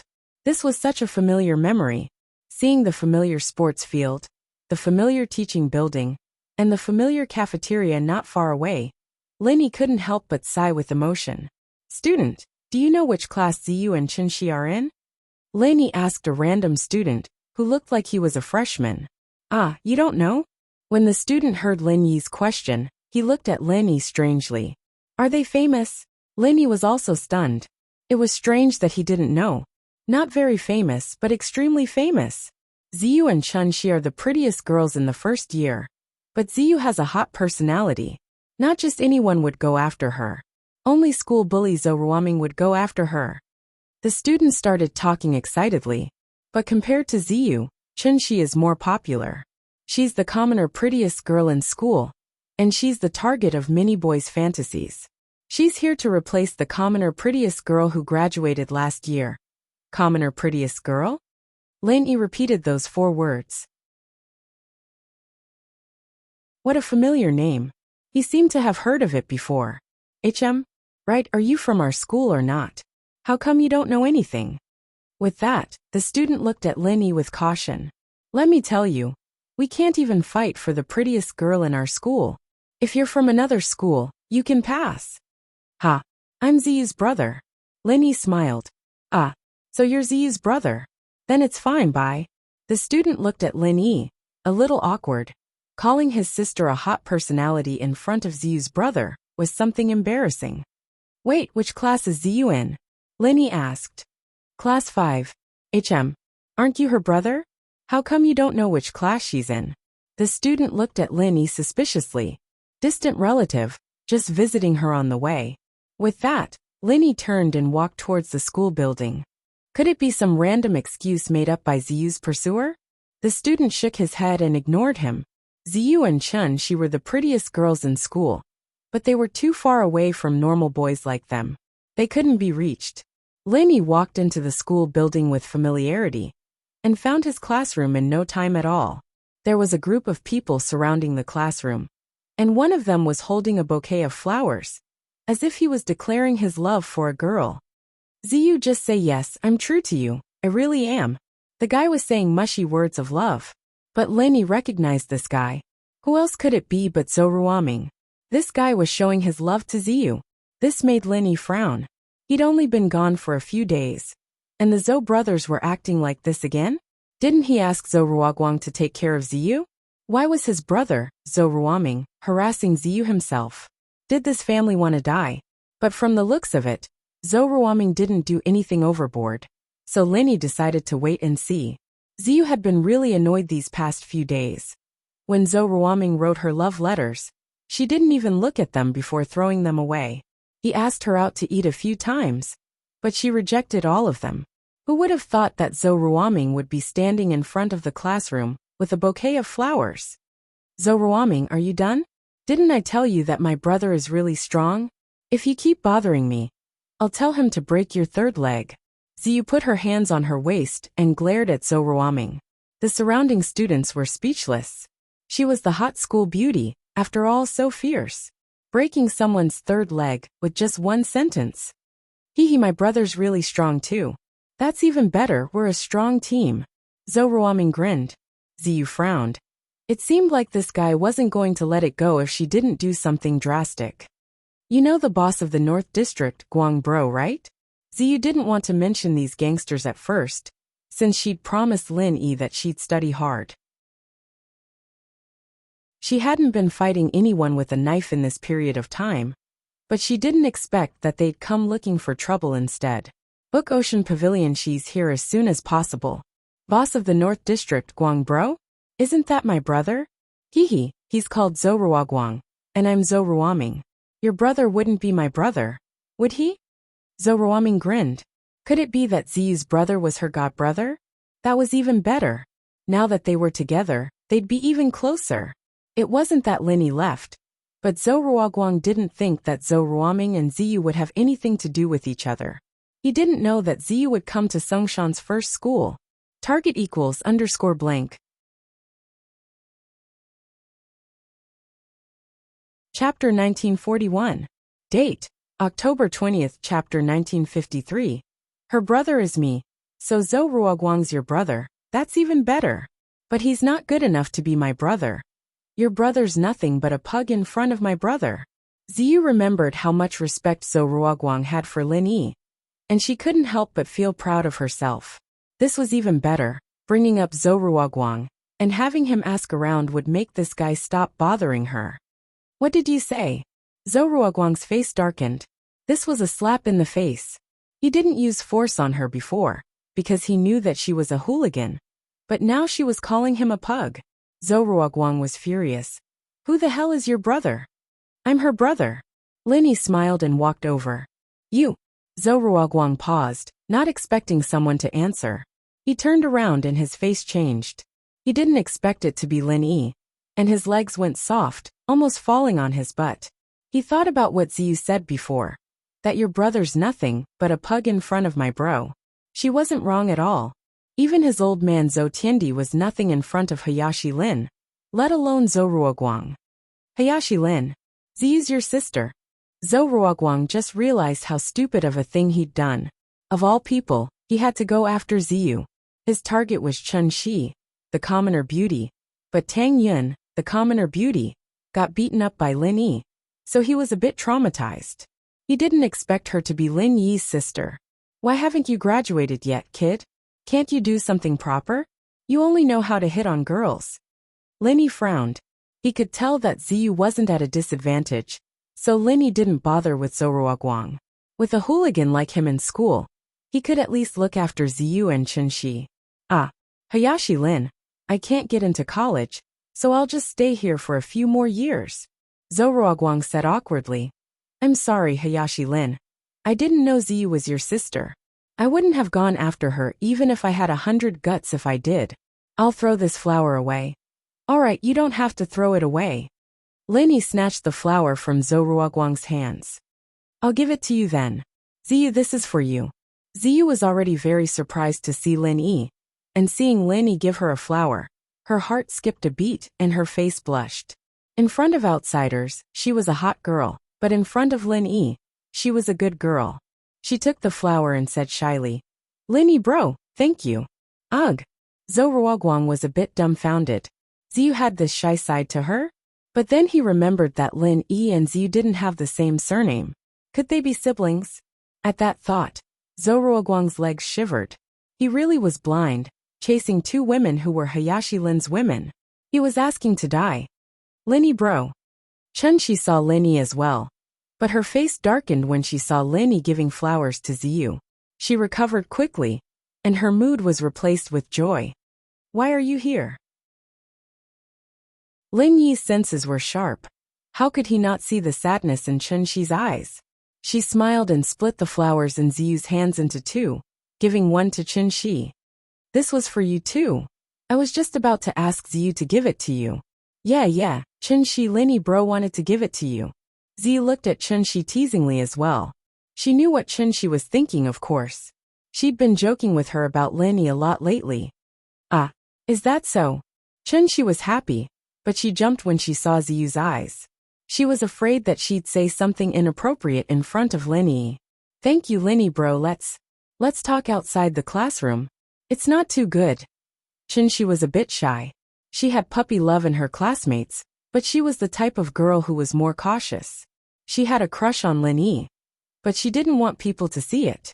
In fact, even Zhou Ruoming could tell what Chun Shi was thinking. Zhou Ruoming sighed to himself. If he'd gone after Chunshi back then, he'd be in big trouble. Going after a weak girl like Chunshi, Zhou Ruoming wouldn't do what he did to Ziyu. He'd definitely do what he did to Tang Yun, threatening her. But if he did that, Lin would probably stomp him to death. What's going on? What are you all standing at the classroom door for? A familiar voice rang out, and the students at the door dispersed immediately. Even Zhou Ruoming carefully moved to the side. What are you three standing there for? The voice rang out again, this time for Lin Yi, Ziyu, and Chen Shi. Haha, Mr. Wang. I'm here to see my sisters. Lin Yi smiled as he greeted the owner of the voice. Ah, Lin Yi. Jifeng's face turned a bit weird when he saw Lin Yi. He was relieved that Lin Yi had graduated. He could finally go back to being that powerful headmaster. But now Lin Yi was back. He didn't dare pretend in front of Lin Yi. Now that Lin Yi had graduated, he wasn't afraid of him anymore. What if Lin Yi said something about what happened before? He'd be in trouble.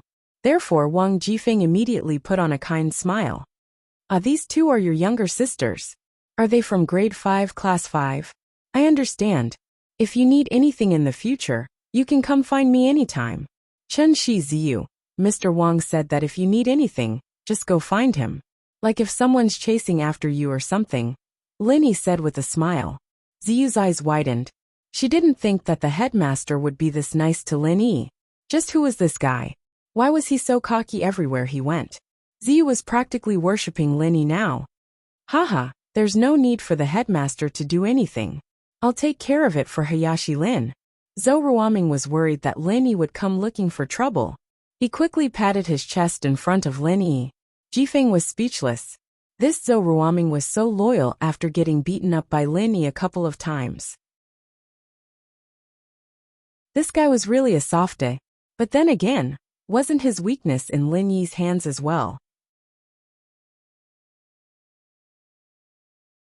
Chapter 1942.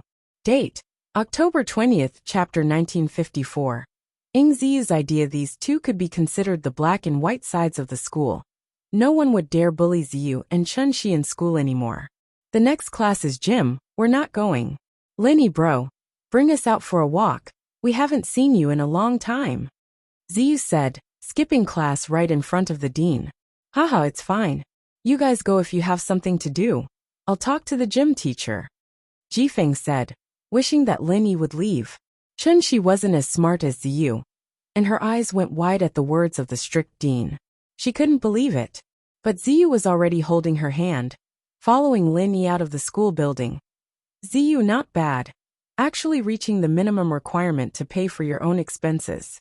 It seems like she's hard work this time. The first half of Lin Yi's sentence was to praise Ziyu, and Ziyu was feeling proud of herself. But the second half of Lin Yi's sentence was to praise Chen Shi. This made Ziyu very depressed. It's true that it's she's work, but she tried her best too. Ziyu said, a little unhappy.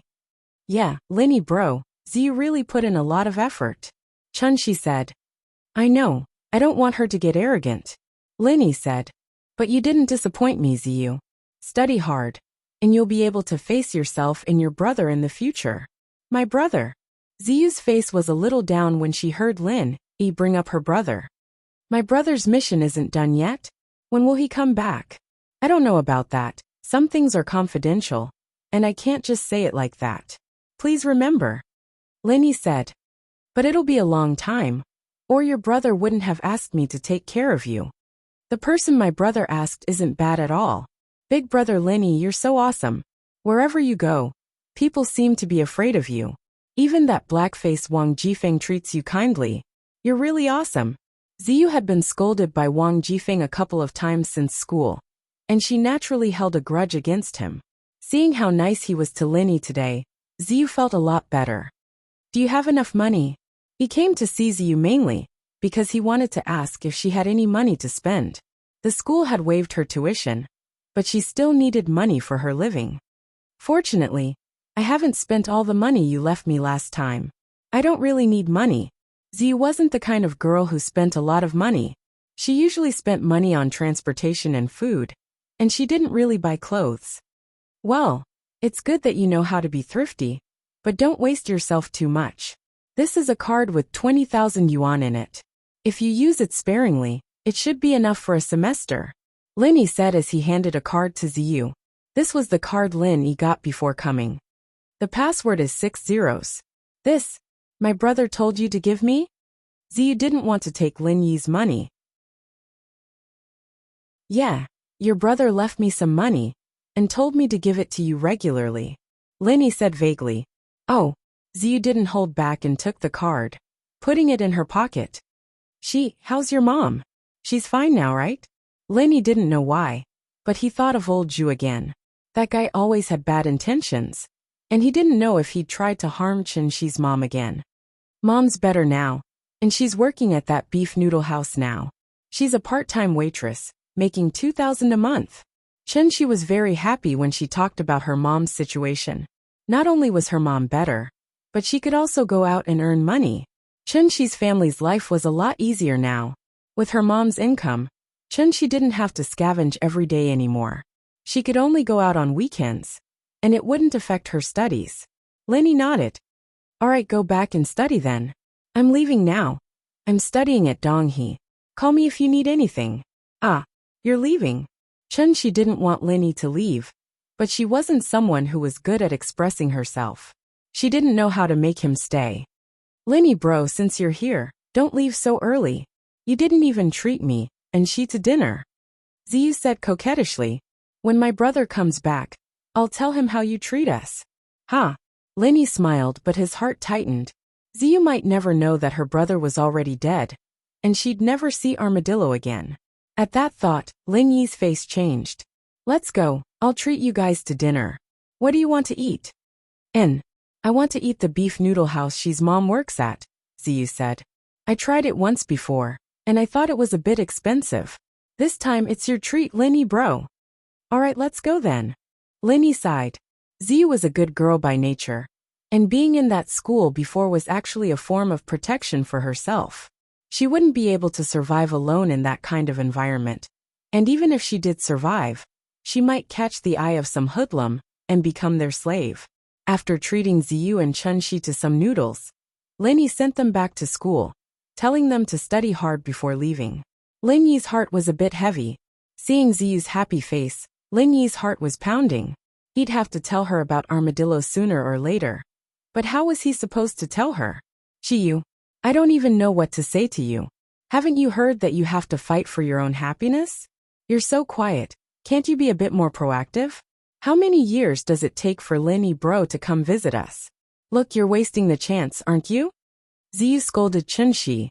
Ziyu had guessed Chen-Shi's thoughts, and she denied it at first, but after a while, she admitted it. Liking Lin Yi wasn't something to be ashamed of, and so Ziyu started teaching her how to chase guys. But she didn't have the chance to put what she taught her into practice. Man, no. I need to do something else next time. Do you know how to flirt? Find a chance next time, and trick Linny bro to come to my house. Dress a bit more sexily and flirt with him. Maybe it'll work. Ziyu said. Ziyu sis, what are you talking about? I don't know how to. That's so indecent. Chen-Shi's face got redder. Ziyu actually came up with something like this, telling her to flirt? Wasn't that something only bad girls would do? Target equals _blank.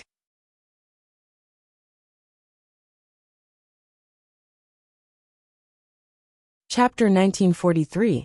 Date: October 20th, Chapter 1955. Depressing and depressing. What's so improper about it?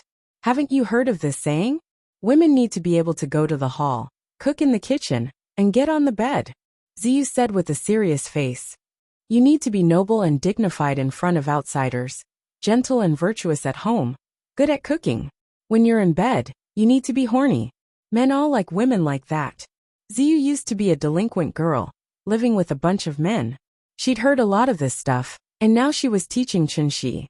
7 by 24 hours of continuous updates, pure TT handmade. Ah? Really? Chen-Shi was more innocent, but Ziyu's words made sense. But that was too embarrassing, and she couldn't do it. Of course, no. I have to keep training you, or you won't have a big chance. Ziyu said. Ziyu sis, can we not get on the bed? Chen-Shi said bitterly. How can we do that? This is the most important thing.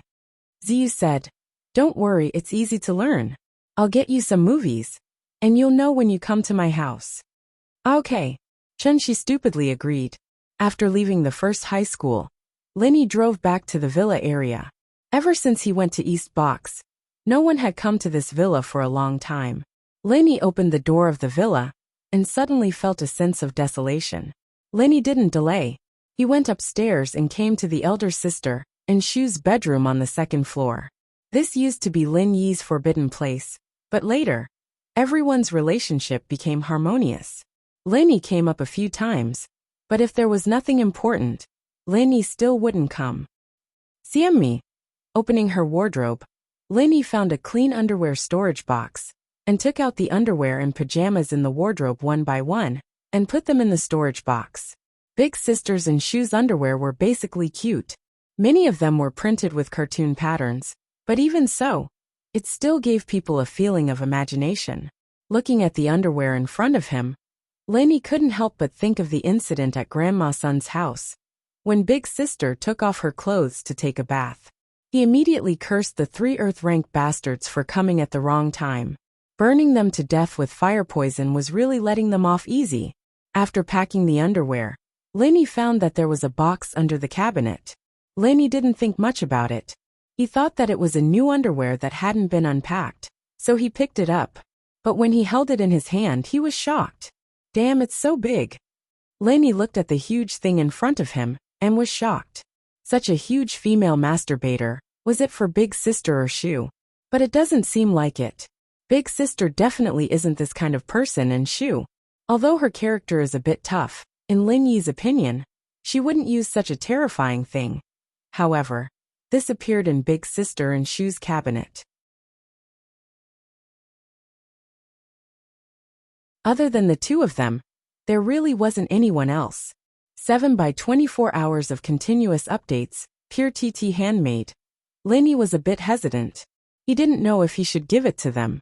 He wanted to ask Big Sister and Shu, but Lenny was too embarrassed to do so. After a moment of silence, Lenny directly stuffed the box into the storage box. He gave it to them anyway, so they wouldn't need it anymore. Lenny didn't think too much about it. Perhaps Shu bought it to prank others. This girl often tricked people, so it wasn't impossible for her to buy something like this and stuff it into the bags of Zhong Pingliang and the others. After packing these things, Lenny put the storage box in the car's trunk. He then turned back to his room and took out a male thief mask. Lenny thought about it and decided to meet Yuko as the male thief. He'd helped her last time with his identity, and the girl had misunderstood him. He didn't want to go through the trouble of explaining to her. Yuko was going crazy recently. Although the construction of the orphanage was on the right track, and most of the buildings were built by Fatty Lie's company for free, she still lacked money.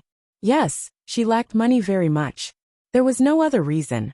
Lingshan had recently uncovered a criminal group that specialized in kidnapping and selling children, raising them to become beggars, entertainers, and thieves.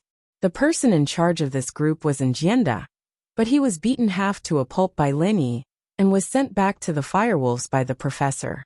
His underlings didn't know about this, and while they were waiting for Njienda to come back, the police came to their door and wiped out their criminal base.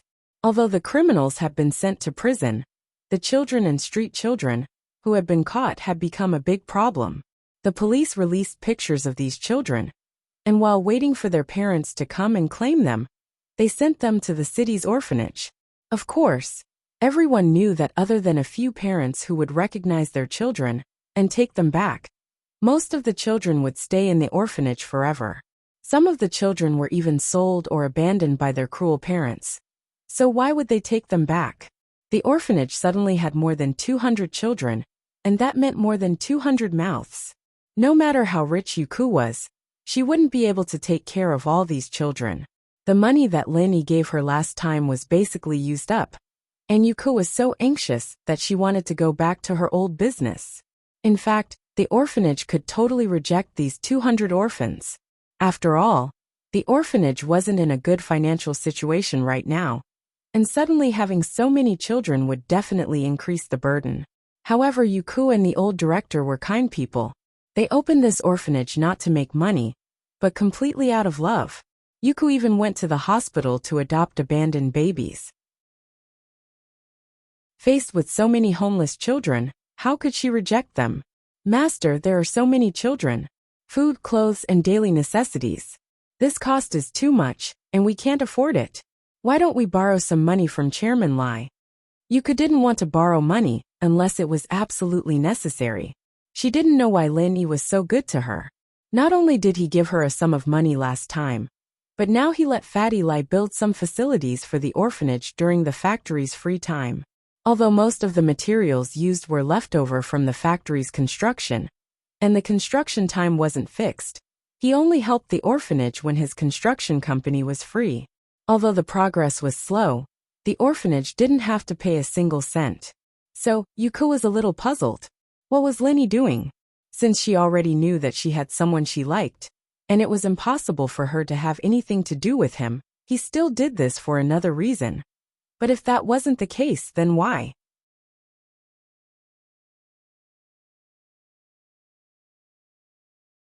Chapter 1944.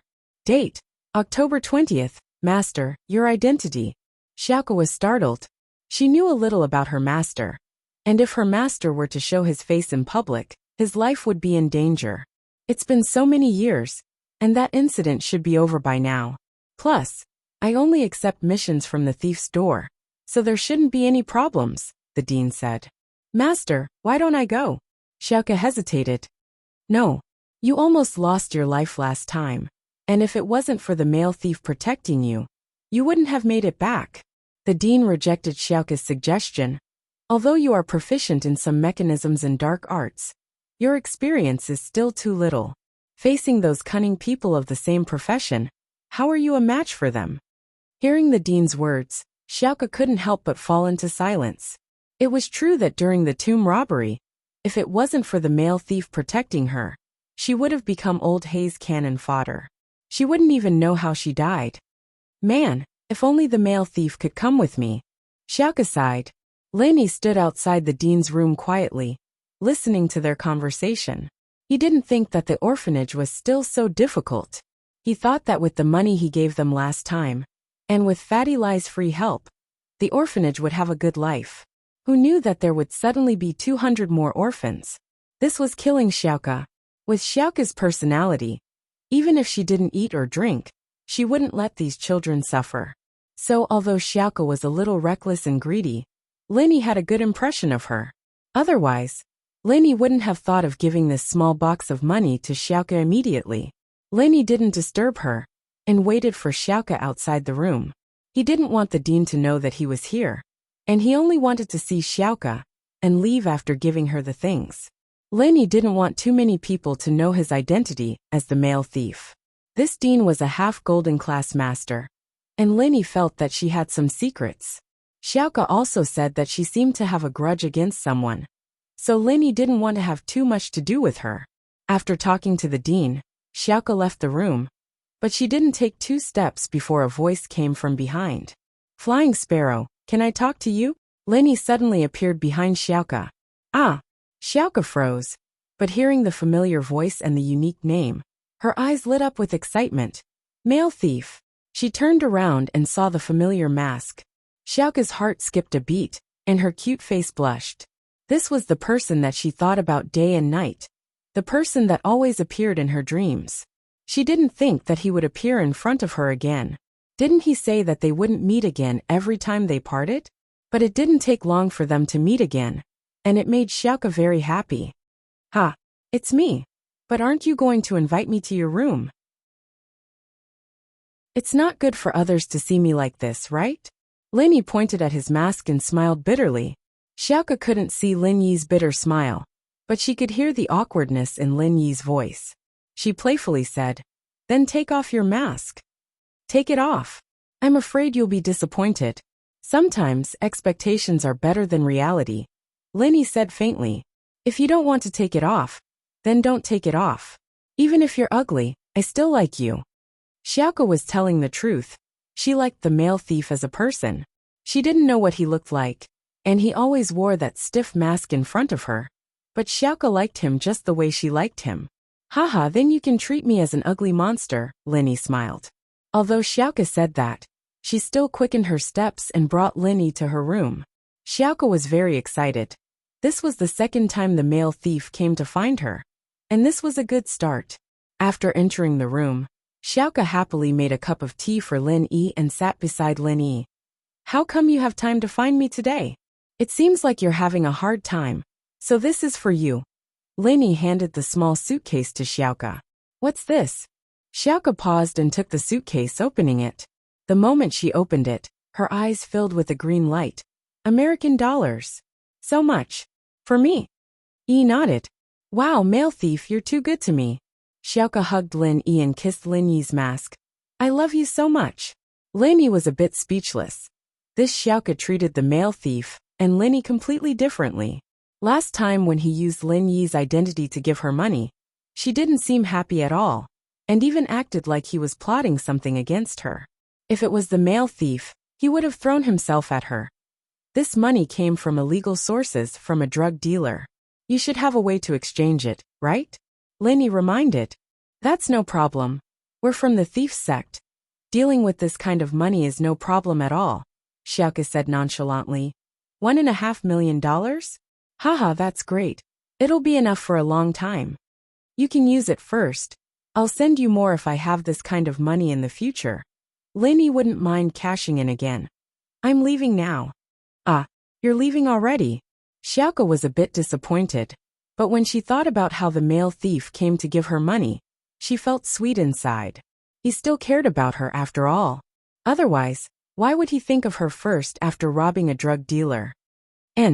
Right, does the thief sect? Do you have a special channel for information? I'm looking for some rare items. Do you have a way? Lin Yi was about to leave when he remembered something. Of course. I can help you keep an eye out for what you're looking for. Xiaoka was overjoyed. She was afraid that the male thief would look for her if he didn't need anything. As long as they established a connection, wouldn't it be easy to meet him in the future?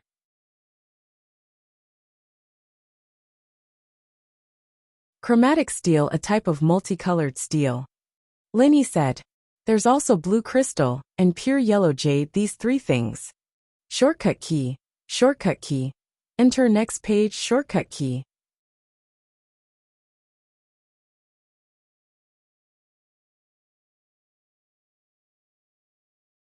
Chapter 1945. Date, October 20th. Oh, okay, I'll keep an eye out for you. Xiaoka didn't have any suspicions after hearing what Lin Yi said. The male thief wouldn't look for normal things so seriously, so it was normal that she hadn't even heard of some of them before. But, how do I contact you if I have any news? Xiaoka's eyes flashed with cunningness. As long as she got the male thief's contact number, she could call her often. Lin Yi wanted to give her his number, but he remembered that it was registered with his ID. What if Xiaoka checked it and found out who he was? So Lin Yi said, how about this? I'll come back after a while. I see. Okay then. Xiaoka was a little disappointed, but the male thief agreeing to come back was much better than never seeing him again. I'll be going then. Lin Yi saw the reluctance in Xiaoka's eyes and sighed. Okay. Xiaoka nodded. Lin Yi turned around and walked towards the door. Male thief. Xiaoka couldn't help but call out again. What's wrong? Lin Yi turned around. I like you. Xiaoka had said these words countless times in her dream. Although she'd confessed to Lin Yi before, she couldn't help but say it again when she saw him again. Lin Yi's footsteps paused, but he didn't say anything. He shook his head and quickly left the room, disappearing without a trace. Xiaoka, on the other hand, stared at Lin Yi's disappearing silhouette. Lost in thought, Lin Yi had no choice but to ask for Xiaoka's help. These three items were too precious, and although Fatty Lai had been asking around for them, there wasn't any news. The blue crystal was something that could only be found by chance, and as for the pure yellow jade, he didn't know where it was either. There was no news about Kai Gang either, so Lin Yi could only try his luck and ask for Xiaoka's help. After leaving the orphanage, Lin Yi went back to the car and took off his mask. He called Sun Jingyi directly. Jingyi, where are you? I'm in Songshan now. Lin Yi said. You're already here? I'm at home. Tell me a place and I'll go right away. Sun Jingyi said. Let's go to your home. Some things can't be done in public. Linny said. Ah. Sun Jingyi blinked and blushed. Some things can't be done in public. What did that mean? Could it be that Linny wanted to? With that thought, Sun Jingyi couldn't help but blush. Could it be that Lin Yi wanted to exercise his right to let his lover do it? Ugh. Let's call Wu Chintian too. Lin Yi couldn't see Sun Jingyi's expression, so he didn't know what she was thinking. Huh? Wu Chintian? Sun Jingyi was even more dumbfounded. Why would Lin Yi call Wu Chintian? Could it be that he wanted to do 3P? Xiao Xiao told her that she wanted to do 3P with Lin Yi. Could it be that Lin Yi really wanted to do it after tasting the sweetness? But giving Sun Jingyi to Lin Yi was fine. But giving it to Wu Chintian? Wasn't that asking for her death? Yeah, what's wrong? Lin Yi blinked, noticing that Sun Jingyi's tone wasn't right. Wu Chintian, that's not too good, right? Sun Jingyi may look like a strong woman in public, but in front of Lin Yi, she looked like a retard. Not good. That's right. Lin Yi thought about it. He wanted to ask Sun Jingyi about her practitioner's arts. Although Wu Chintian wasn't an outsider, it wouldn't be convenient. Lin Yi nodded. All right, I won't call him then. Phew. Sun Jingyi let out a breath of relief. Huh. That's not right. Lin Yi suddenly remembered that he didn't tell Sun Jingyi why he was looking for her. How could she know? So what did she mean by her words just now? With that thought, Lin Yi asked with a weird expression. Jingyi, you don't want me to call Wu Chintian. What do you mean? Didn't you want to do that with me? I'm not even ready yet. Why are you looking for Wu Chintian? I'm not that kind of person. Sun Jingyi panicked when she heard that Lin Yi was looking for Wu Chintian again. The misunderstanding between the two was because they couldn't see each other. If Lin Yi could see Sun Jingyi, he would be able to guess what she misunderstood. And if Sun Jingyi could see the weird expression on Lin Yi's face, she would know that she misunderstood him. But they couldn't see each other's expressions, and they could only guess from their words. And so, the misunderstanding grew bigger and bigger, and Sun Jingyi exploded. Although Lin Yi was strong, and she had feelings for him. But even if she had feelings for him, she couldn't just humiliate herself like that, could she? With him. Although she wasn't ready, she was willing. But with Wu Chintian, she might as well kill herself. Wah! Lin Yi didn't know what to do when he heard Sun Jingyi's sudden outburst. But he finally understood why Sun Jingyi misunderstood him. He didn't know whether to laugh or cry. Jingyi, what does this have to do with being promiscuous? I went to you to ask about House Sun's arts. And as for Wu Chintian, it was to discuss your future plans. But I thought that although Wu Chintian isn't an outsider, it's better to keep your arts a secret. So I didn't go to him. Did you misunderstand something? Sun Jingyi's face reddened even more. She wanted to find a hole to hide in. No way. She misunderstood? Furthermore, the misunderstanding was so thorough? How shameful. But luckily, Sun Jingyi knew that Lin Yi couldn't see her expression. So she coughed and said, I didn't misunderstand. What I mean is, I've never let anyone enter my room. Yes, only people I like can enter. So Wu Chintian can't come. Yes, that's it. Hearing Sun Jingyi's explanation, Lin Yi didn't purposely expose her. It was funny when he thought about it. Sun Jingyi thought that he was going to ask Wu Chintian to do it with her. Was he that shameless? Okay, can I come? Lin Yi asked. You are my half-lover, so others can't come, but you can come. Sun Jingyi said a little embarrassedly. Although she didn't directly admit that Lin Yi was the one she liked, it was a silent agreement. Tlen tips.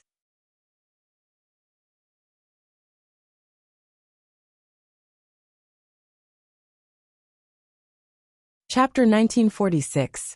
Then you wait for me. Lin Yi found that Sun Jingyi, this little girl, was really interesting. On the surface, she seemed to be strong. In fact, she was still a little girl who hadn't grown up. Her disguise was just to protect herself. The fickleness of human relationships in a big family made her learn to protect herself from an early age. Sun Jingyi nodded shyly. Her disguise had already been seen through by Lin Yi. So Sun Jingyi wouldn't be so tired to protect herself in front of Lin Yi. She was like a wandering child who found a harbor to shelter from the wind. This feeling was very comfortable. Half an hour later, Lin Yi came to the community where Sun Jingyi rented. This was an apartment area. Although Lenny knew the address, he had never been here before. Parking the car downstairs, Lenny took the elevator upstairs and rang the doorbell of Sunjingi's house. After a while, Sunjingi's voice came from inside. "Who is it?" "It's me, Lenny," said Lenny. The door was opened, and Sunjingi looked at Lenny with some surprise. "You're here." Lenny looked at Sunjingi, and a slight smile appeared at the corner of his mouth. This little girl was obviously wearing pajamas at home, but her face was carefully made up. Obviously, she dressed up for his arrival. This made Lenny feel surprised and helpless. Sunjingi, did it become real? Is it the pressure from the Sun family? Or is it Sunjingi's own intention? Lenny didn't like the kind of purposeful interaction. If Sunjingi approached him on the idea of old man Sun, then Lenny would feel uncomfortable. Make yourself look more innocent. It's quite pleasing to the eye. It's much better than the mature look you used to have, Lenny said. The company has been sold. I have nothing to do. Of course, I won't dress up anymore. Sunjingi listened to Lin Yi's words and was a little happy. Am I really beautiful today? Indeed. Lenny nodded and said, but the next time I come, you don't have to dress up. There's no need. You're already pretty good looking. Sunjingi's thoughts were exposed by Lin Yi, and she immediately felt a little embarrassed. She said, I went out to buy food. That's why I put on makeup. Do you think it's because of you? Shameless. What about food? I happen to be a little hungry. Lenny said. Food. I've finished eating. Sunjingi snorted. Finished eating? Lenny looked at Sunjingi with a smile that wasn't a smile. I've really finished eating. I've thrown away the packaging. Sunjingi said. Book C Pavilion. Oh, where did you throw the packaging? Let me see what you're eating. I'll go buy it too. I don't know what to eat anyway. Lenny said seriously. Lenny, are you doing this on purpose? Why are you so annoying? Sunjingi saw that Lin Yi was deliberately making fun of her. She simply stopped pretending and said angrily, I dressed up for you, okay? Are you satisfied?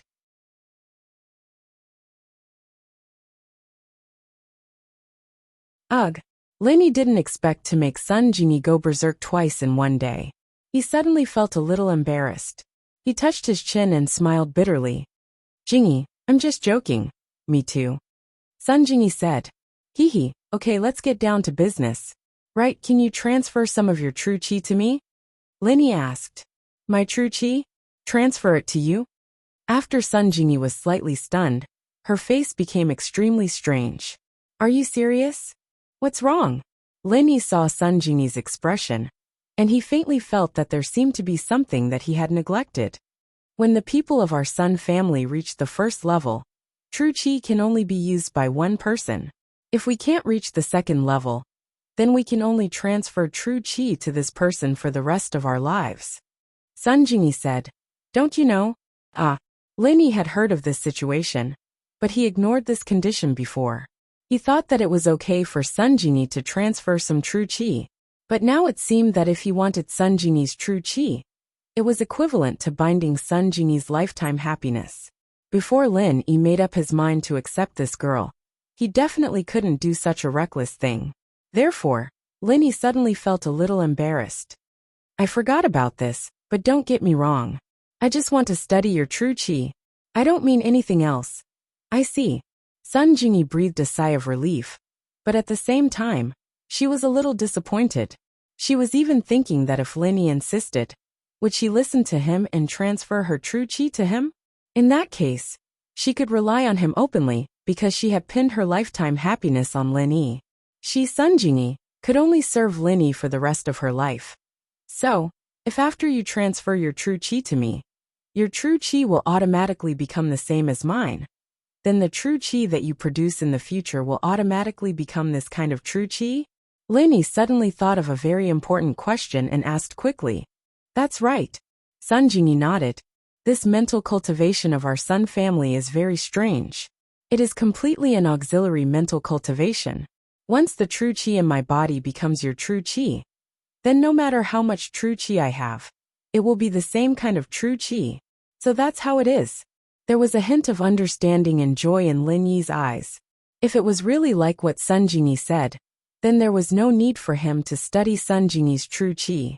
No wonder he felt that the true qi in Grandma Sun's mind didn't have any evil intentions. And there was a familiar feeling. It turned out that this feeling didn't come from Sun Jingyi, but from Faubert. Since Grandma Sun was Faubert's wife, then the true qi that came out of Grandma Sun was naturally the same as Faubert's true qi. After thinking about this, Lenny secretly scolded himself for being stupid. He actually gave up what was close at hand and sought what was far away. Didn't he know everything when he tested Faubert's true qi? Yeah, what's wrong? Sun Jingyi saw that Lenny seemed to be very happy, and she was somewhat puzzled. Hehe Jingyi, thank you, you helped me solve a big problem. Lenny laughed. So your Sun family's mental cultivation is so strange. No wonder I can't see through your strength. From the moment Lenny met Sun Jingyi, he couldn't see through her strength. It could only be said that Sun Jingyi's mental cultivation belonged to the swordsman. But it wasn't completely swordsman. She didn't have a strength level. It was completely an auxiliary mental cultivation. Well, it's nothing. Sun Jingyi shook her head. She didn't understand what she had helped Lenny with. Oh right, Jingyi, can you give me a copy of your mental cultivation? Lenny suddenly thought that if he let Grandma Sun continue, could she continue to help Faubert?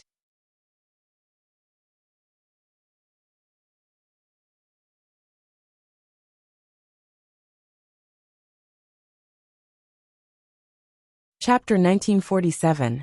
Date: October 20th. This is possible. But only the people of our Sun family can practice the Heart Sutra. Others can't practice it. Sun Jingyi wasn't very secretive about the family's Heart Sutra.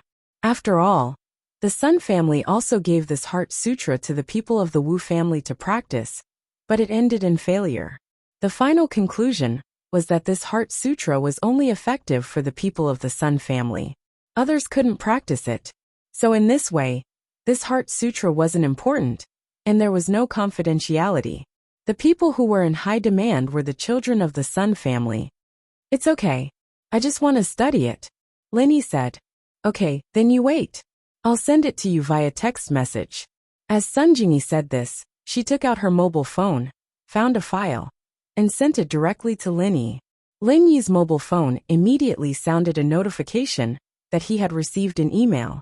Lenny was a little speechless.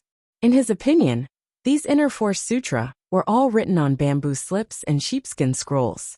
At the very least, it was a thread-bound book. Sun Jingyi's Heart Sutra was good.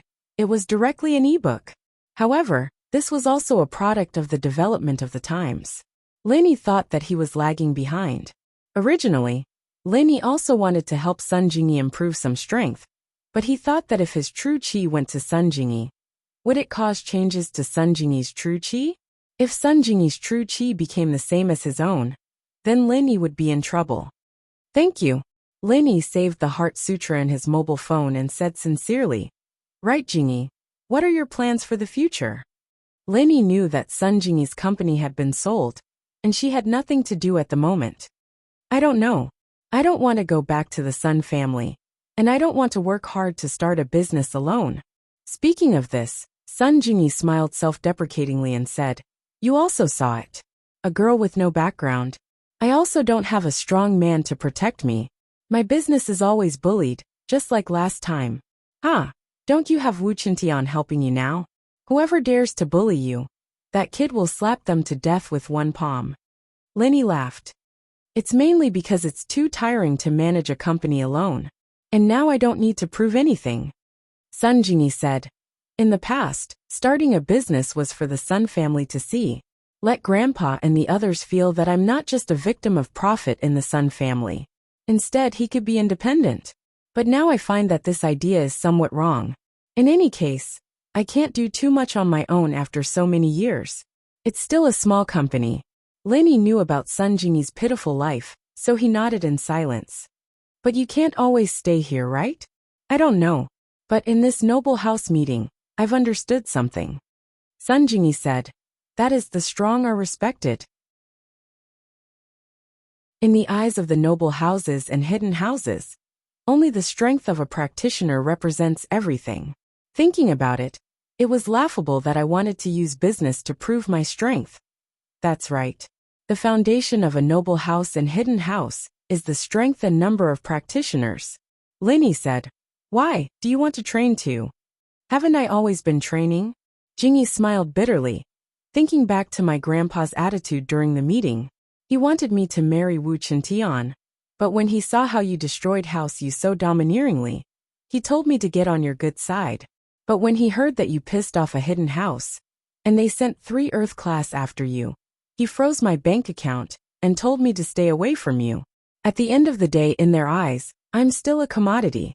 I thought that Grandpa treated me differently, but even though he was nice to me, family isn't as important in the face of the family's interests. Jingy smiled bitterly, thinking about Grandpa's attitude back then.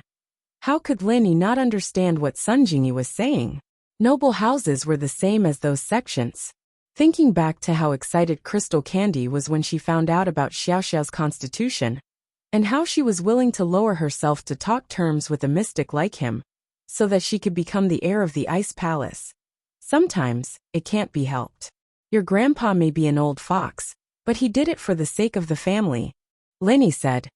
In an old man like him, the family's benefits are above everything else, so you can't say that he's wrong. Some things can't be right or wrong.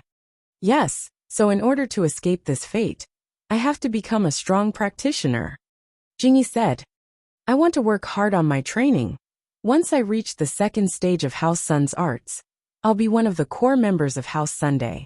Even my grandpa won't make me do things I don't like anymore. If I reach the 5th stage, then I'll be able to transfer chi to any practitioner, and there won't be any restrictions. My identity will be different by then. Of course, the 5th stage is just a dream for House Sun, and no one has reached it yet.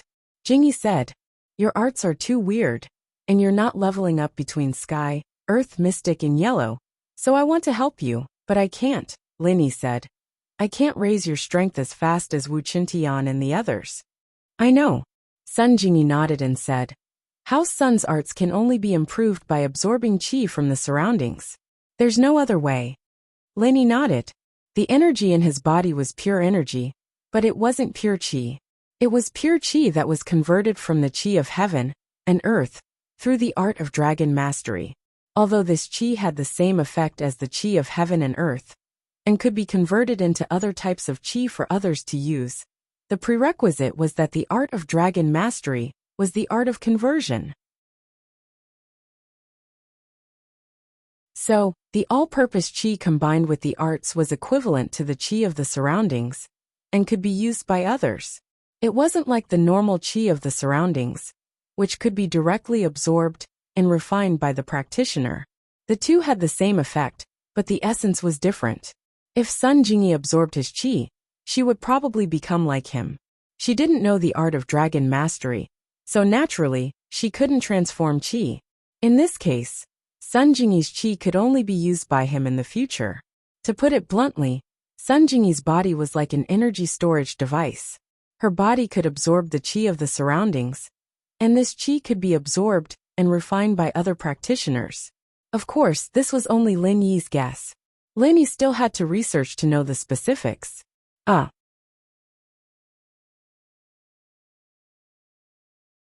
Chapter 1948. Date: October 20th. What about your other brothers and sisters? Will they become the bargaining chip of the Sun family's interests? Linny asked. I have no father or mother. If someone needs to be sacrificed, naturally, I will be the first to be sacrificed. Sun Jingy smiled bitterly. Moreover, I am relatively powerful among the cultivators of this generation. I have cultivated to the great perfection of the first level. It is just in line with the conditions for other families to marry the Sun family. So, your parents. I heard from Sunny Kai. When Linny said this, he paused and didn't continue. This topic was just casually mentioned by Linny because of Sun Jingy's words. But after saying it, he regretted it a little. After all, this was someone else's sad past. It was a bit abrupt for Linny to mention it. They're all gone now, it's fine. I'm used to it. Jingy smiled bitterly. I was too young back then. I didn't even get to see my parents. The only thing I know is this little jade pendant they left me. Linny said. But I was too young back then. As Sun Jingy said this, She took off the small jade pendant on her chest and rubbed it in her hand. It could be seen that she cherished this jade pendant very much. Pure topaz. Seeing Sun Jingyi's jade pendant, Lin Yi's eyes slightly focused. He didn't expect that the jade pendant on Sun Jingyi's chest was actually pure topaz. It was one of the materials he needed to refine the jade pendant's space. Pure topaz? You know it. Sun Jingyi saw Lin Yi's excited expression and suddenly froze. Even if the material of this jade pendant was precious, it seemed that Lin Yi wouldn't be so surprised, right? Can I have a look? Asked Lin Yi. Of course. Sun Jingyi nodded and handed the jade pendant to Lin Yi. It really is pure topaz. Lin Yi looked at the pure yellow jade pendant in his hand and took a deep breath. Although he really wanted to keep it for himself, he also knew that this was the only thing Sun Jingyi's parents had left for her. Even if he needed it, he would be too embarrassed to ask Sun Jingyi for it. However, Lin Yi was still very fond of the jade pendant in front of him. You seem to like this jade pendant? Sun Jingyi saw the possessiveness in Lin Yi's eyes and was very surprised. Lin Yi did not lack money. Although this pure topaz was rare, it was not a priceless treasure. In the eyes of these big families and cultivators, it was nothing. Perhaps this pure topaz could be sold for a good price at the auction. But in the eyes of the Sun family and Old Man Sun, it was just a good accessory. These people didn't even covet it. Lin Yi nodded and didn't hide it. To tell you the truth, I need pure topaz to refine something. This pure topaz, if it wasn't something your parents left for you, I would definitely ask you for it. Sun Jingyi didn't expect Lin Yi to need pure topaz. Although she wanted to help Lin Yi, she thought that this jade pendant was the only thing left for her by her parents. If she wanted to find clues about her parents, she could only use this jade pendant. Therefore, Sun Jingyi really couldn't give it to Lin Yi. I'm sorry. I want to find news of my parents through this jade pendant one day. So, I understand, that's why I said that. Lin Yi picked up the pure topaz and prepared to return it to Sun Jingyi. Although there was still a trace of reluctance, Lin Yi could still pick it up and put it down.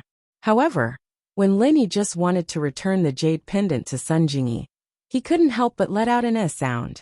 What's wrong? Sun Jingyi didn't understand why Lin Yi was suddenly surprised. This jade pendant. Lin Yi was in desperate need of pure topaz, so he checked it more carefully.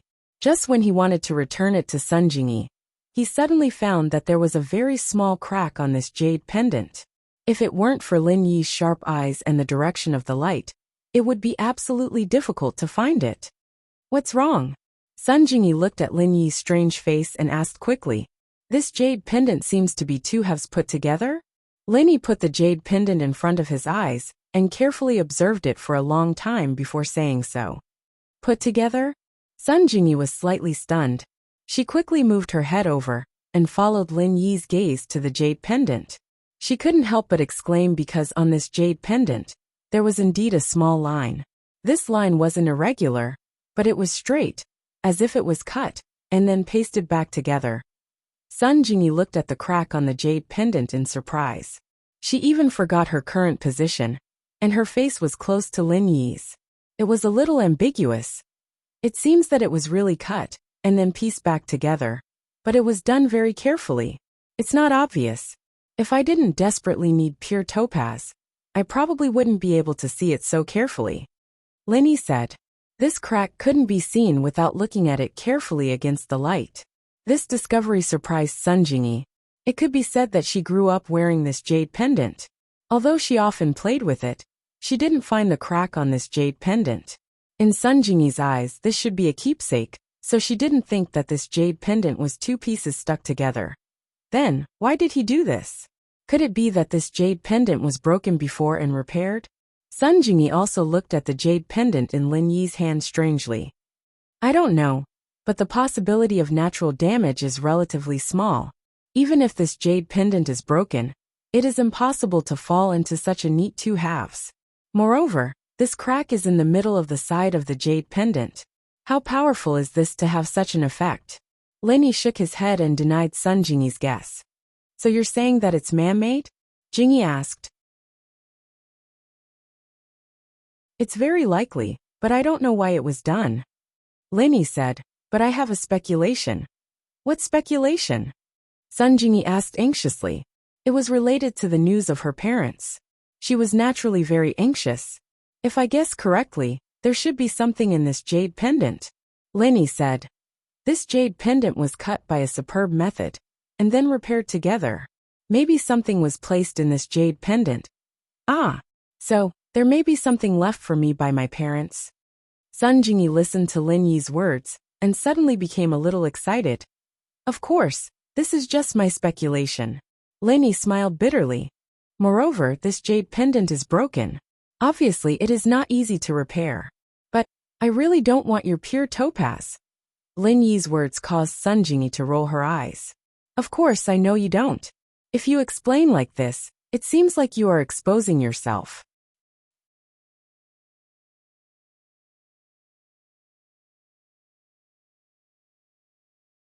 Chapter 1949. Date, October 20th, ugh hee hee. Lin Yi was a little embarrassed and said, okay, I'll return it to you.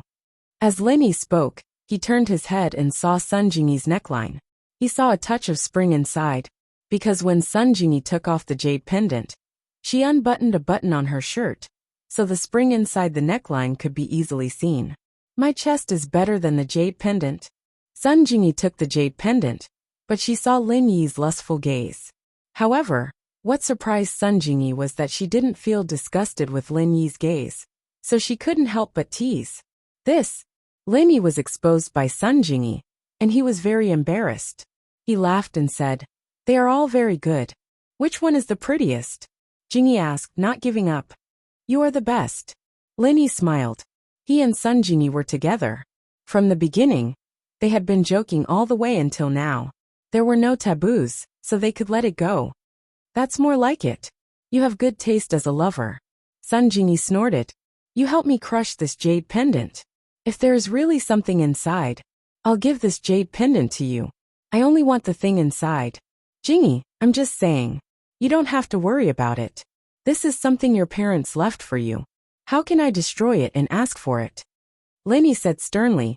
Moreover, I'm just guessing. I can't say if there is anything in it. Of course, I know you are not that kind of person. I really want to know if there is a secret in it. Jingyi said. There's definitely something strange about this pendant, so I'm getting impatient myself. If there really is something in there, then it must be a clue my parents left for me. I have to get it. Looking at Sun Jingyi's determined gaze, Lin Yi knew that she wasn't just saying. She really wanted to know if there were any secrets in the jade pendant. Therefore, after pondering for a moment, Lin Yi nodded and agreed. Okay, but it's better to find a professional to handle this kind of thing. Master Guan had a friend who was an expert in jade carving. Master Guan asked him to help him. He should be able to repair it. You don't want this jade pendant? Lin Yi's reply made Sun Jingyi very surprised. This is something your parents left for you. No matter how much I want it, I can't take it for myself, right? Lin Yi said with a smile. Well, if there's something in there. If you don't have it, just fix it. Sun Jingyi said. Thank you in advance. Hearing Sun Jingyi's insistence, Lin Yi didn't refuse again. After all, he really needed this pure topaz.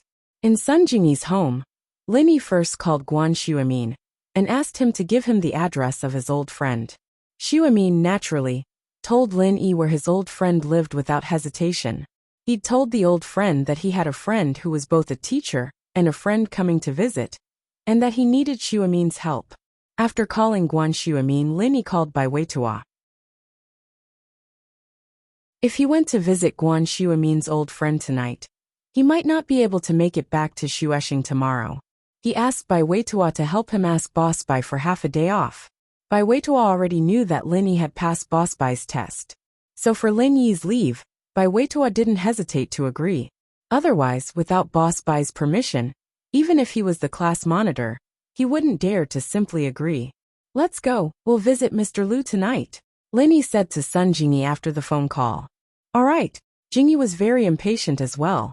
She wanted to know what secrets were hidden within the pendant. So when Lin Yi called, she had already changed her clothes. Your clothes are similar to a student's. Now you look much more compatible with me. Linny said while looking at Sun Jingyi with a smile. Yeah, to be your half-lover? You have to be more compatible. Otherwise people will think that you're my sugar baby. Sun Jingyi said with a smile. Then when can I be your complete lover? Linny asked with a smile. Complete lover, hee. It still needs to be observed. Sun Jingyi said. With Sun Jingyi, Linny had a relaxed feeling that he had never felt before. The jokes between the two were also unrestrained, and Linny didn't have to deliberately avoid anything. Just like when he looked at Sun Jingyi's chest, Sun Jingyi didn't think of shyness or anger, but asked him if he looked good. The old friend was called Lu Weishan, a retired professor of Songjiang Industry University. He lived in the family area of Songjiang Industry University. Linny set the navigation, started the car, and went straight to Songjiang City. When they came out from Sun Jingyi's house, it was already 6 o'clock in the evening. Both of them hadn't eaten yet. Linny didn't have to eat, but Sun Jingyi was worried about the secret in the jade pendant, so she didn't have the mood to eat. The car belonged to the Supernatural Investigation Bureau, so when they got on the highway, Linny drove at the speed limit.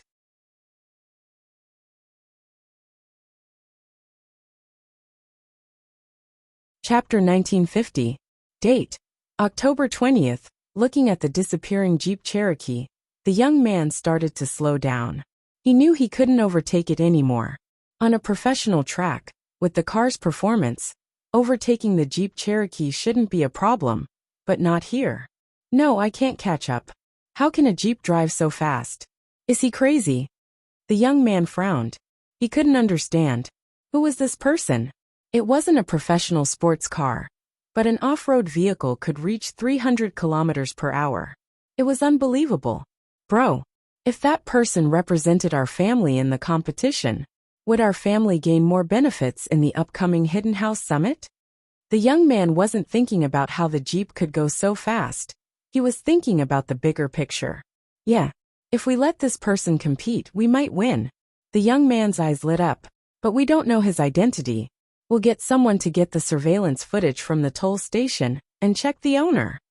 The young man sighed and said, let's figure out his identity first. If we can work together, then that's the best. If he's related to our opponent, then our family will have an opponent at this summit. Okay. The young man nodded. Linny didn't know that his driving skills were being watched as he continued to rush towards Songjiang. Sun Jingyi looked at the blurry scenery outside the car window and thought it was unbelievable. Wasn't this too fast? But she didn't feel scared. Was it because the person driving was Linny? How can you drive so fast? Sun Jingyi was curious. This isn't a professional sports car. Otherwise, it could be even faster. Linny said, there's nothing strange about it. I can even fly a plane. Have you seen a plane race before? You can race a plane. Sun Jingyi realized that the Linny she knew was just the tip of the iceberg. Other than being a practitioner, he seemed to know a lot of things that she didn't understand. For example, medical skills. If there's a chance, I'll bring you around and you'll know. Linny said indifferently. Linny took less than an hour to reach the destination that was supposed to take 2 hours. When the car entered Songjiang Industry University, it was past 7 o'clock in the evening. The car was stopped at the entrance of the family area. Linny was neither a student nor a teacher here. Therefore, they didn't talk much nonsense with the guard. They parked directly in the parking space at the entrance of the family area and walked to Lu Weishan, Elder Lu's home with Sun Jingyi. He rang the doorbell. After a while, an old man's voice rang out. Who is it? Hello, Elder Lu. I'm Linny. Elder Guan introduced me to you. Linny said respectfully. Oh, you must be Linny. Please come in. With that, the electronic door opened and Linny brought Sun Jingyi upstairs. Lu Weishan had already opened the door and waited for Linny. Elder Lu, I'm sorry to bother you so late, Linny said apologetically. Haha, don't say that. This old man has nothing to do all day long. My son and daughter-in-law have settled abroad. My godson and daughter aren't around. I have nothing to do every day. I just want to find something to do. Lu Weishan retired at home. As he said, there was nothing to do after dinner every night. Then I won't be polite. Linny came in and said to Lu Weishan, my name is Linny. This is my friend Sun Jingyi. I'm here to trouble Elder Lu. I heard from Elder Guan that you're looking for pure topaz, right? I've already asked my friend in the jade industry to help you inquire, but there's no news yet. Don't worry. If there's news, I'll inform Elder Guan immediately. You don't have to come in person. Lu Weishan said. Elder Lu, I'm here this time, for another matter. As Lenny said this, he handed Sun Jingyi's jade pendant to Lu Weishan and said, Elder Lu, look at this jade pendant. Oh? Pure topaz? Lu Weishan saw that the jade pendant in Lin Yi's hand was pure topaz at a glance. He said with some surprise, Have you found pure topaz? I found it, but this jade pendant is the only token that Sun Jingyi's parents left for her.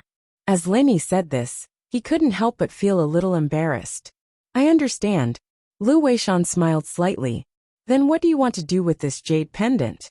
Elder Lu, look carefully at this jade pendant. Lin Yi said. Look carefully? Lu Weishan picked up the jade pendant and looked at it carefully against the light in the living room. But the next moment, Lu Weishan said with surprise, This jade pendant is pieced together? It's a piece of jade that was cut and then pieced together again. Elder Lu, you noticed it too? Lin Yi nodded. The piecing method is very advanced. If I don't look carefully, I really can't see it. Lu Weishan said, Little E, what do you mean by showing me this jade pendant? Elder Lu, can you cut this jade pendant again? It's best not to damage the jade pendant. I suspect that there's something hidden in it. Moreover, if there's nothing in it, it's best to piece it back together. Lin Yi said, Oh, this is not a problem. Lu Weishan nodded without thinking.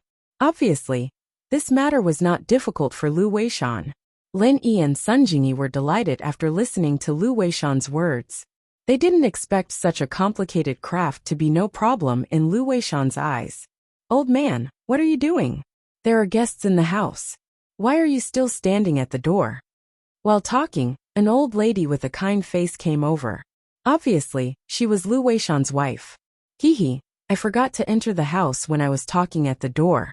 Old lady, you go and make some tea. These two children, follow me to my study room. I will help you remove this jade pendant now. Lu Weishan finished talking to the old lady and turned to Lin Yi and Sun Jingyi. Now, if it's troublesome, you don't have to do it today. Tomorrow is fine too. Lin Yi said.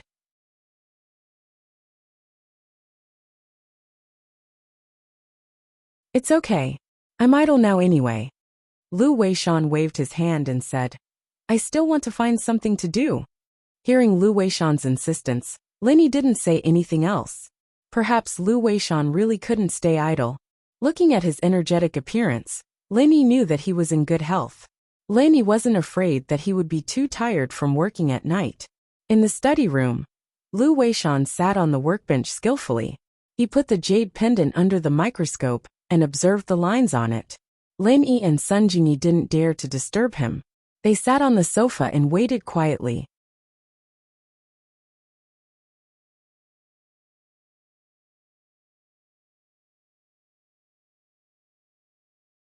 Chapter 1951. Date: October 20th. After a while, Lu Weishan's wife, Chu Huifang, came into the study with a cup of fragrant tea. Two kids, have some tea. When old Lu is busy, he forgets about other things. Thank you, Grandma. Lin Yi took the teacup and said politely. Hee, you're welcome. I'm going out to watch TV. If you need more water, just call me. Don't be shy. Chu Huifang said. You're busy. Don't worry about us. Lin Yi said. Chu Huifang went out. Lu Weishan was just like what she said. When he was busy, he would forget about other things. However, Lin Yi had to admit that Lu Weishan's technical level was great. The jade pendant was quickly fiddled with in Lu Weishan's hands. Lin Yi and Sun Jingyi sat quietly and waited. They didn't talk because they were afraid that their words would affect Lu Weishan. After about 2 hours, the jade pendant was cut open. However, Lu Weishan also exclaimed in surprise, Hey, there's really something inside. There's really something inside? Lin Yi didn't expect his and Sun Jingyi's speculation to become a fact. Yes, this jade pendant is hollow. I have to cut it carefully. I have to cut along 4 circles to ensure that the thing inside is not destroyed. Lu Weishan said.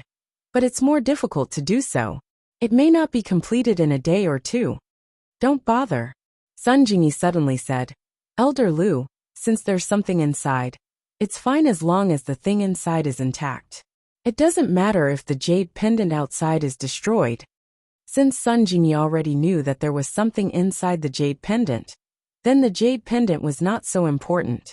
It could be said that the jade pendant outside was only used to protect the thing inside. As long as the thing inside was taken out, then the jade pendant would be useless. Bubble. Book asterisk. Moreover, Sun Jingyi also decided to give the jade pendant to Lin Yi. According to Lin Yi, it seemed that it didn't matter to him if the jade pendant was broken. He just wanted to use the jade pendant as a material to refine something. However, Sun Jingyi didn't ask much. Destroy it. Lu Weishan was slightly surprised. If it's destroyed, it can't be restored. It doesn't matter. I just want what's inside. The jade pendant will be given to Lin Yi, Sun Jingyi said. Lin Yi, can this jade pendant be damaged? Lu Weishan looked at Lin Yi in surprise. Yes, Lin Yi said. As long as it's pure topaz, it's fine, no matter if it's whole or broken. Lin Yi was going to use it to refine the space in the jade pendant. When the time came, it would be broken, so it didn't matter if it was broken or intact. Oh, so that's the case. That's easy. I have a few friends who used to carve pure topaz. The leftover pieces of broken jade are kept. I seem to be able to find some here. If you only want these broken pieces, then I can help you collect some. Lu Weishan listened to Guan Xuemin's words before, and thought that Lin Yi wanted a whole piece of pure topaz. After all, everyone who asked for jade wanted a whole piece of pure topaz. Lu Weishan had never heard of anyone asking for broken pieces of jade. That's great. Lin Yi was suddenly surprised and happy. Sun Jingyi's pure topaz wasn't big.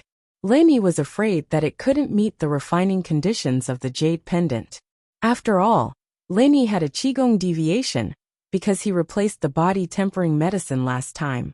This time, when refining the space in the jade pendant, he must be more careful. When the number of raw materials was not enough, Lin Yi wouldn't easily try. Otherwise, if the raw materials went blind, it would be a small matter. If the jade pendant space was ruined, then it wouldn't be fun. But my remaining small pieces of broken jade should be kept in the self-sealing bag in the warehouse. I can't find them today. I can only help you find them slowly, Lu Weishan said. Because there are too many things in the warehouse. It doesn't matter. There's no hurry, Lin Yi said. In addition to the pure topaz, Lin Yi also needed color steel and blue crystal powder. These two things weren't gathered yet. Even if Lin Yi got the pure topaz now, it would be useless, so he wasn't in a hurry. Well, if that's the case, then I will directly break this jade pendant, Lu Weishan said. Okay. Sun Jingyi nodded. She also couldn't wait to know what was in the jade pendant. It wasn't cut according to the lines, but it was dismantled by force. As long as the things inside were intact, it would be much easier. Lu Weishan directly used the cutting knife to cut around the jade pendant a few times, and the things inside the jade pendant were exposed. Lin Yi and Sun Jingyi were staring at the jade pendant in Lu Weishan's hand without blinking. Lin Yi was also very curious about the things inside the jade pendant, so he naturally wouldn't let it go at this time. Lu Weishan chiseled a few more times, and then used a pair of tweezers to pull slightly inside the jade pendant. He pulled out a folded piece of silk. The silk was very soft and thin. It was folded into a small piece and hidden in the jade pendant.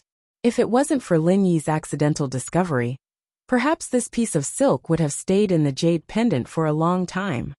This is it. After Lu Weishan pulled out the jade pendant, he didn't open it. Instead, he directly put it on the table and said to Lin Yi and Sun Jingyi, "Thank you, Elder Lu."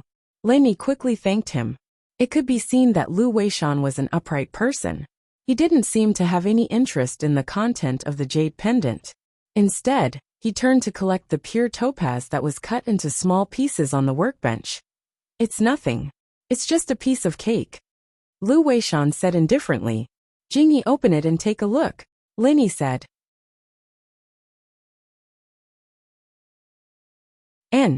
Sun Jingyi looked at the jade pendant on the table, and she was very excited. This small piece of silk might have recorded the story of her parents and the mystery of her life experience. Regarding her parents, Sun Jingyi had asked her grandfather many times, but her grandfather avoided talking about it. Although Sun Jingyi was curious, she also saw that her grandfather might have some difficulties, so she didn't ask again. At this time, to be able to find clues from a piece of silk, Sun Jingyi's hands were slightly trembling. Carefully picking up the jade pendant, Sun Jingyi slowly opened it. She thought that this should be a letter written to her by her parents, but what she saw was a map. In Sun Jingyi's view, this jade pendant shouldn't be a letter. It should be a kind of cultivation method, but she didn't expect it to be a map. This made her have an inexplicable feeling. She wanted to ask Lin Yi's opinion, but when she turned her head, she found that Lin Yi didn't look over. Sun Jingyi knew that Lin Yi might be trying to avoid suspicion. "Lin Yi, look at this. This is a map." Sun Jingyi took the initiative to hand the silk pendant in her hand to Lin Yi and said, since Sun Jingyi showed it to him, then Lin Yi didn't stand on ceremony. He reached out and took the silk pendant. Target equals _blank.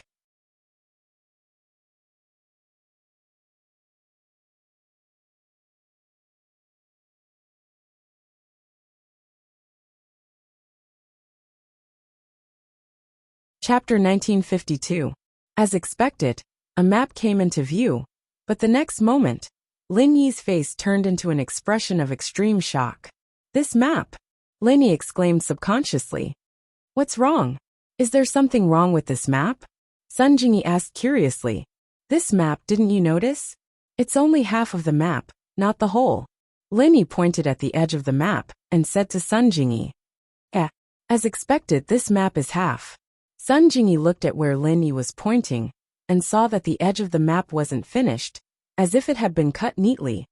But what shocked Lin Yi wasn't that it was half of the map, but that Lin Yi had the other half of the map in his hands.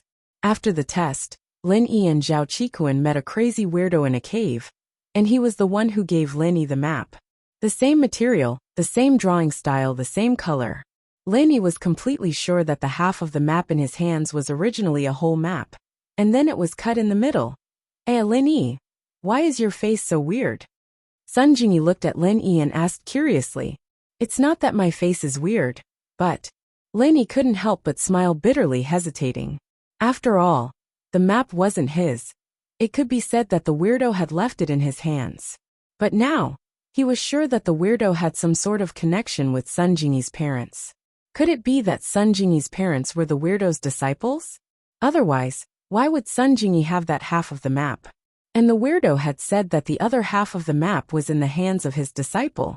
So since this thing was related to Sun Jingyi, Lin Yi didn't hide it anymore and said, "Because in my hands, there's another half of the map." Sun Jingyi looked at Lin Yi in surprise. She didn't expect that Lin Yi was surprised because Lin Yi had the other half of the map in his hands.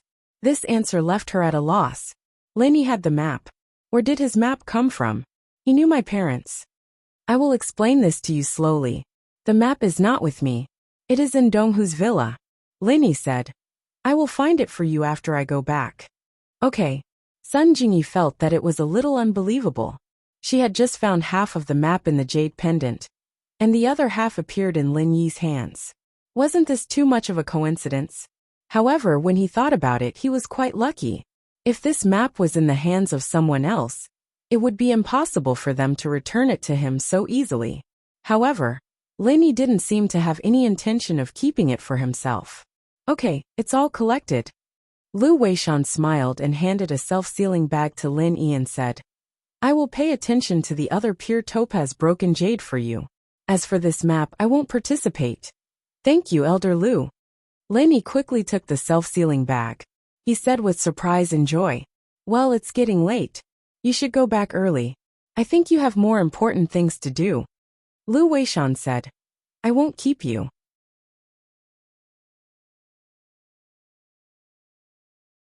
"When I find the broken jade, I will contact you again." "Okay, Elder Lu, then we will leave." Lin Yi nodded and left Elder Lu's residence with Sun Jingyi. It could be seen that Sun Jingyi seemed to have a lot of words to say to him. So Lin Yi didn't do too much. After going downstairs and leaving the family area and getting in the car, Sun Jingyi couldn't wait to ask, "Linny, tell me, how did you get this half of the map? Do you know my parents?" "How can I know them?" Linny said with some helplessness. "If I knew them, why wouldn't I tell you? This map of mine is actually not mine. It was given to me by someone else." "Someone else?" Sun Jingyi said. "Who is that?" "It's a strange man like an old madman." As Linny said this, he told Sun Jingyi about the scene of encountering the strange man in the cave after returning from the Ice Palace trial. Then he said, "At that time, the strange man regarded me as his apprentice and gave me this map. Then, he asked me for the other half of the map and took me on a treasure hunt. You know, I didn't want to keep this thing for myself.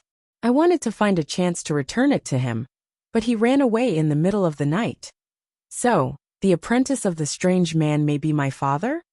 Sun Jingyi suddenly thought of the origin of the map on her body. "It's possible, but even if it's not, it's still a big deal." Linny said, "But now, since you also have half of the map, I will give this map to you. Don't you want to know what treasure is in this map?" Sun Jingyi looked at Lin Yi with some surprise. She didn't know why Lin Yi gave it to her so easily. Whatever treasure there is, it belongs to your father and the strange man. Since this jade pendant is with you, it's yours now," Lin Yi said with a smile. "If it was someone else, I might really snatch it, but you are my lover. Of course, I won't snatch it from you." "Okay, thank you," Sun Jingyi said sincerely. "Actually, I don't really want that treasure. I just want to find some clues about my parents. I really don't like the current Sun family. They are too utilitarian. Everything they do is for the family's benefit. Since the strange man is a heaven stage master, then the treasure he said is definitely not bad. After you find it, it may be good for you." Linny said, "It's just that I don't know where this map is. It should be a map near a certain mountain range, but it is not marked on it. If you want to find it, it's best to compare the situation on this map with the maps of other mountains." It could be seen that Sun Jingyi couldn't wait to find the place on the map. But Linny understood how she was feeling. If it were him in her shoes, he'd be rushing to look for clues as well, when he suddenly received news of his parents' whereabouts. All the way back to Dongha, Linny parked the car at the door of the villa and asked, "Jingyi, do you want to go in and sit down?" "I won't go." Sun Jingyi hesitated and said, "It's already past 1 o'clock in the evening. It's too late. You give me the map. I will find a hotel to stay in. Tomorrow, I will rent a house in Dongha and study this map."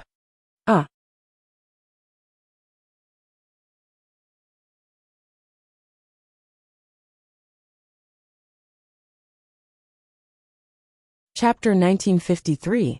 Date: October 20th, that's good. Linny nodded. At this time, the Miss and Shu should be asleep. It wasn't convenient to disturb them, so he said, "Then wait for me." Linny got off the car and entered the mansion. As expected, the Miss and Shu were asleep, but Faubert and Grandma Sun hadn't rested yet. The two of them were sitting on the sofa and chatting. Faubert seemed to be telling Grandma Sun stories from when they were young. "Little E, you're back." Faubert saw Linny come in and was surprised. Linny went to help Grandma Sun ask about the Sun family's mental cultivation.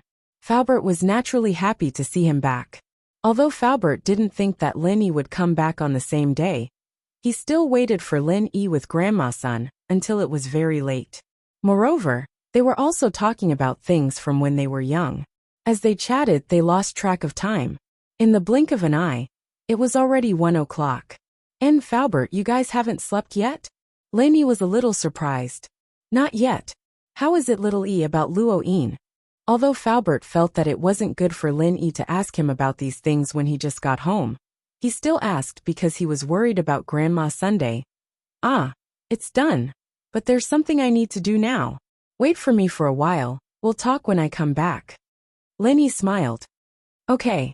When Faubert heard that there was news, he was immediately excited and nodded repeatedly.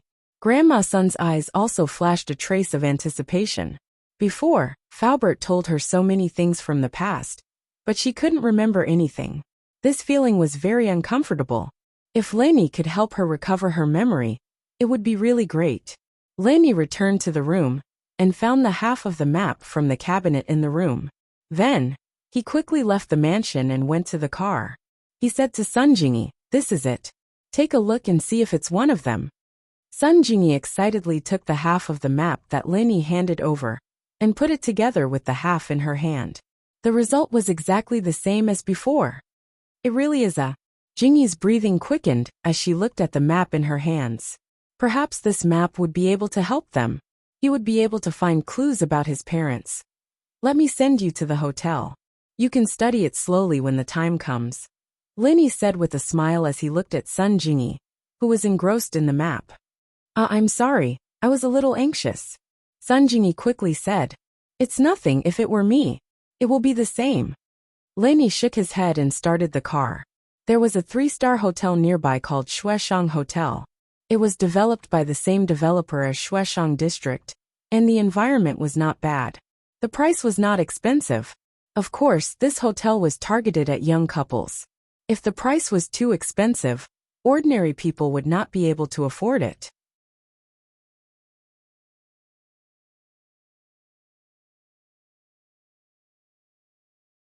After sending Sun Jingyi to the hotel, when Sun Jingyi got off the car, she was a little hesitant. She seemed to have something to say. "What's wrong?" Lenny asked curiously. "Lenny, if I find the location of this map, can you accompany me? Can you come with me for a bit?" Jingyi knew that this request was a little too much, but she couldn't help but think about it. Lenny was the only one who could go with her. Ugh. Looking at Sun Jingyi's expectant eyes, Lenny hesitated and said, "Well, if I have nothing to do, I will accompany you. Actually, I also want to know what the treasure that the weird man said is." And great. When Sun Jingyi heard Lenny agree, she was a little excited. "If that treasure is useless to me, I will give it to you." "Oh, that's not necessary. I don't want any reward for accompanying you. I just regard you as my friend," said Lenny. "Just a friend?" Sun Jingyi squinted her eyes. Lovers should have some substantial progress, right? Lenny also looked at Sun Jingyi with a smile. "Oh!" When Lenny was unprepared, Sun Jingyi quickly kissed the side of Lin Yi's face. Then her face was obviously red, but she thought that Lenny wouldn't see it because the sky was dark. She pretended to be calm and said, "Is it okay now?" Lenny didn't guard against Sun Jingyi, so she succeeded in a sneak attack. He touched the cheek that was kissed, and he suddenly felt a little dumbfounded. Is this playing with fire? It was just a joke. Now the relationship between the two people seems to be even more unclear than before. However, Lenny often joked with Sun Jingyi. At this time after being kissed, Lenny also let it go. "Isn't this too little? Why don't I stay here tonight?" "Go to hell." Sun Jingyi was joking with Lin Yi. At this time, when she heard that Lin Yi was actually asking for a foot after taking an inch, her heart suddenly tightened. "I am not ready yet, and he is already getting a room?" So Sun Jingyi subconsciously retorted, and was about to get out of the car. However, when she looked up and saw Lin Yi's evil and mischievous smile, Sun Jingyi knew that she was fooled. She snorted and said, "Then you can come up. You really want me to go up?" Lin Yi asked with a smile. "Let's go. I'm going to study the map." Sun Jingyi found that in front of Lin Yi, it seemed that she had never taken advantage of him. It seemed that she had taken advantage of him every time. But in fact, Lin Yi didn't take her seriously at all. Seeing that Sun Jingyi entered the hotel safely, Lin Yi turned around and left, returning to the villa. After returning, Lin Yi found that not only did Faubert and Grandma Sun not sleep, but they were even more energetic, obviously waiting for Lin Yi to come back. "Little Yi, you're back." Faubert saw that Lin Yi came back and quickly stood up, giving up the seat next to Grandma Sunday.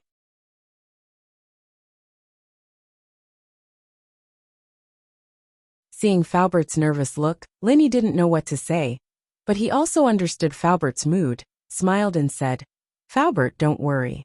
Let me see your Nigong first." "Mine?" Faubert was slightly stunned. "Yes, it's yours," Lin Yi said. "In fact, it was a wasted trip. After I went there, I remembered the characteristics of the Sun family's Nigong. Grandma Sun was your wife. She naturally assisted you in your practice, so her true qi is the same as yours. I just need to check if your true chi is the same as the true chi in Grandma Sun's head. That's right. Falbert slapped the back of his head and showed a look of realization. I'm really sorry, I forgot about this. If I knew this earlier, I wouldn't have let you go back. It's not really a lot of trouble, there are some other gains. Linny didn't regret looking for Sun Jingyi. Not only did he help Sun Jingyi find the map, but he also got the pure topaz. To be continued. Vote recommendation, monthly vote, etc.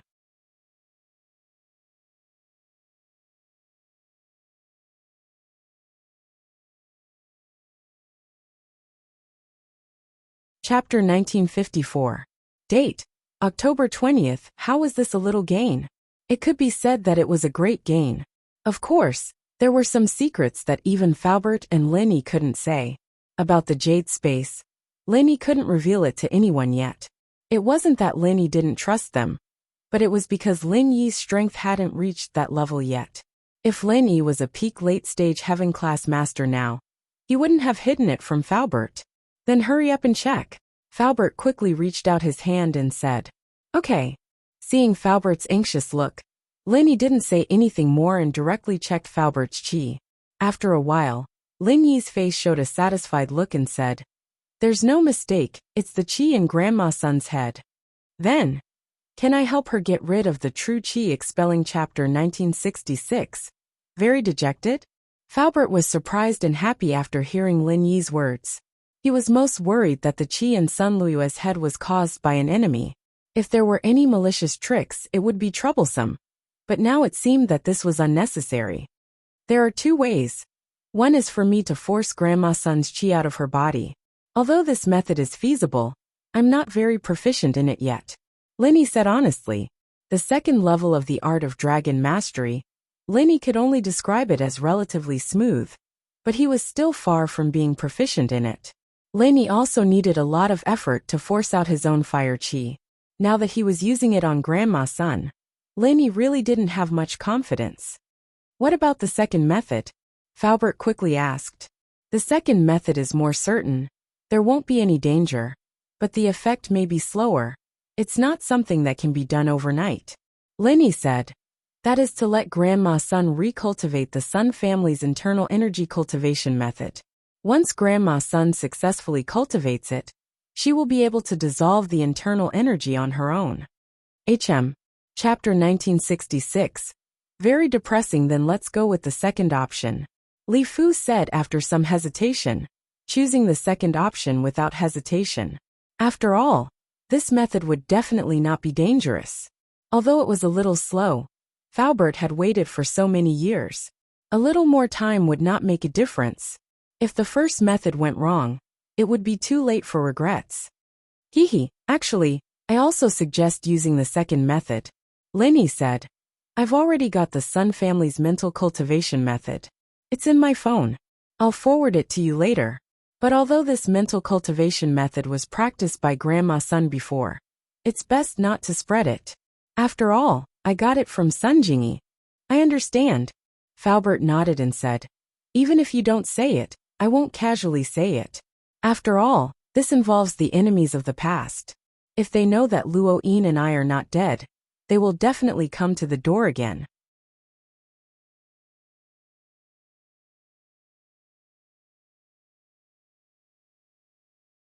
We are not opponents of those people. Linny didn't say anything more. He sent the document sent by Sun Jingyi to Falbert, and then went back to the room to rest. Back in the room, Linny couldn't wait to open the jade pendant condensation method. This was the version that Linny had copied. The original version was left in the West Star Mountain village. Now there was pure topaz, but there was no news of color steel and blue crystal powder. Before, Linny didn't study this condensation method carefully, but now that the pure topaz was in his hands, Linny was naturally a little excited. He began to carefully study the condensation method of the jade pendant. However, what made Linny puzzled was that this condensation method didn't specify how much pure topaz, blue crystal powder, and color steel was needed. Without the quantity, how could Linny collect the materials? Thinking of this, Linny couldn't help but wonder, Jiao Lao, how many materials do you need to condense this jade pendant? As much as you have. Jiao Lao said faintly. As much as you have? What do you mean? Linny didn't understand what Jiao Yazi meant. The more materials, the larger the condensed storage space. What's there to understand? Jiao Yazi explained faintly. Ugh. If that's the case, then can it only be condensed once? Linny asked. No, you can condense as many times as you want. Every time you collect the materials, you can continue condensing. Linny said. So that's how it is. Linny was enlightened. Doesn't that mean that the storage space of this jade pendant can be condensed into an infinite size? In theory, yes. Didn't you notice that the space inside the jade pendant is actually an infinite fourth-dimensional space? Jiao Yazi said matter-of-factly. It's just that at present, these spaces can only store all-purpose energy and can't store other items. That means that the condensation of the jade pendant space actually turns a part of the jade pendant space that can only store all-purpose energy into a storage space? Linny asked. You can understand it that way, but the four-dimensional space in the jade pendant space is theoretically infinite, Jiao Yazi said. Linny was speechless after listening to Jiao Yazi's explanation. Previously, Linny thought that his jade pendant was an ancient product, but as he learned more about the functions of the jade pendant, why did he feel that it was more and more high-tech? Even the four-dimensional space appeared, of course. Linny was too lazy to ask Jiao Yazi about these things, because Jiao Yazi didn't know. He was just a phantom. To put it bluntly, he was like a computer. There was a limit to what he knew, so it was useless to ask.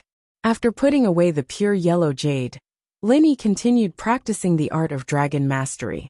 Before he gathered the other two materials, Linny couldn't make the jade space, so he could only put it aside for now.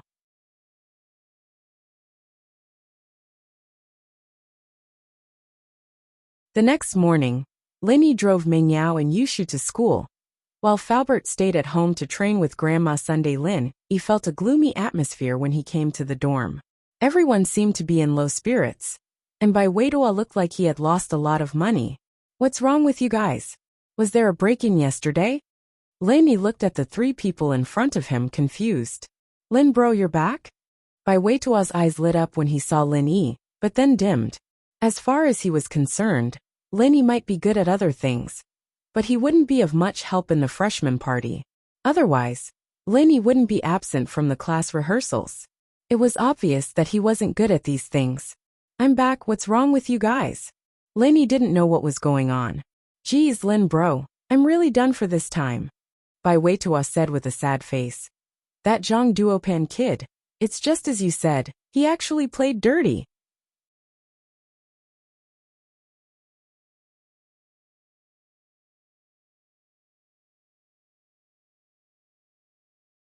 Chapter 1955.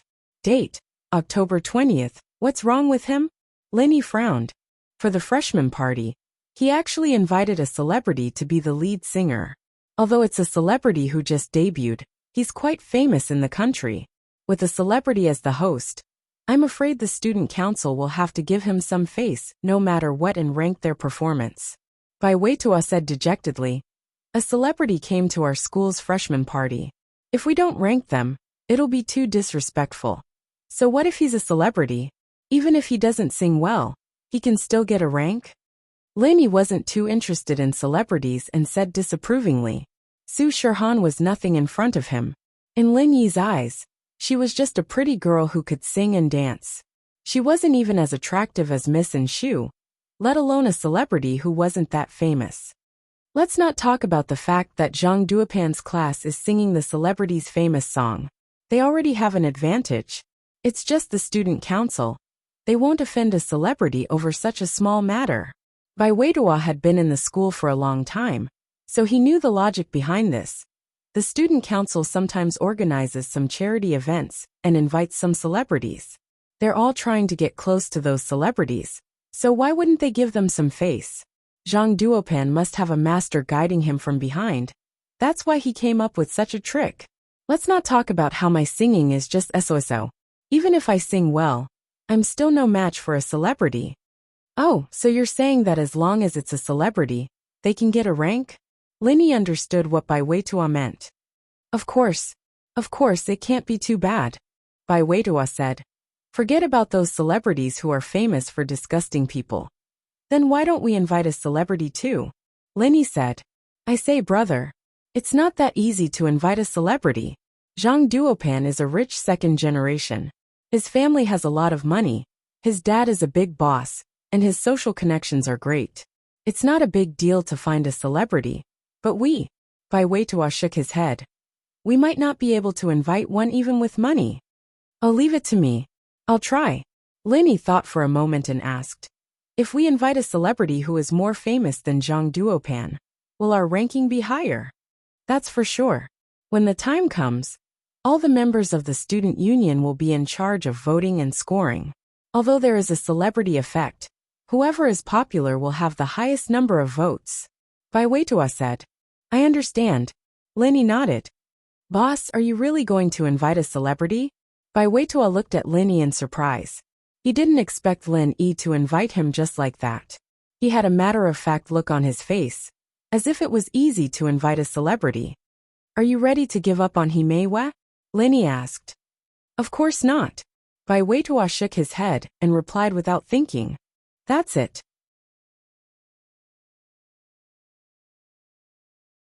If I don't invite you, you lose, right? Linny said. Can you really invite him? Bai Weitua looked at Linny doubtfully. I don't know. I'll make a call and ask. Linny said. Ugh. Bai Weitua heard Lin Yi say he'll make a call, and was a bit discouraged. The celebrity Zhang Duopan invited is the coffee girl Cheng Yi. Although she just became famous recently, I heard that she's Su Shirhan's junior marshal sister. With Su Shirhan's help, I'm afraid he'll be able to overshadow her. It's a bit difficult. Plus, Himeyua's idol is Su Shirhan. Naturally, she likes Cheng Yi as well. This time, Zhang Duopan is obviously trying to please Himeiyua. Sigh. Oh, a junior marshal sister from the same sect. Then just invite Su Shirhan. She won't be able to say anything. Linny heard Bai Weitua's words and let out a sigh of relief. If it was Su Shirhan's junior marshal sister, it would be even more impossible to overshadow Su Shirhan. Ah, invite Su Shirhan? Bai Weitua's eyes widened. Lin bro, you're not joking, right? Su Shirhan. She hasn't even held a concert in Donghe. How can she come to our school's freshman party?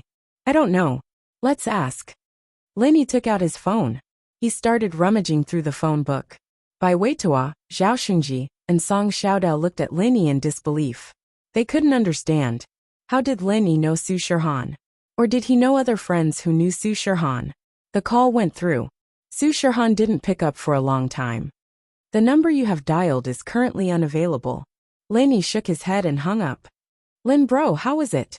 Bai Weitua didn't have much hope, but he still couldn't help but ask. No one picked up. Linny said. Bai Weitua didn't think that Lin Yi could find Su Shirhan, so he wasn't surprised when Lin Yi said no one picked up. If anyone could get through a superstar's phone, they wouldn't be a superstar. It's okay. If it really doesn't work, I'll give up. There are plenty of fish in the sea. Looking at Bai Weitua's face, Lin Yi shook his head. Forget it. I'll try again. Then, Lin Yi picked up his phone again. He was about to call again. However, Lin Yi's phone rang first. Looking at the caller ID, Lin Yi smiled and picked up. Lin Yi, you're looking for me? Su Shirhan's sweet voice came from the other side. I was busy just now. The phone is with Wang Sis. Wang Sis told me that you called me, so I called immediately. Oh, I was about to call you again. Lin Yi said faintly. Su Shirhan's enthusiasm was exchanged with a few indifferent words from Lin Yi. She was a superstar. What she said just now was to take credit from Lin Yi. If it was someone else, Su Shirhan wouldn't even bother to call back. But Lin Yi didn't seem to be flattered at all. But thinking about every time she went to his house, Lin Yi basically just greeted her and went back to his room. He didn't say anything. This made Su Shirhan feel that her charm had decreased every time she saw Lin Yi.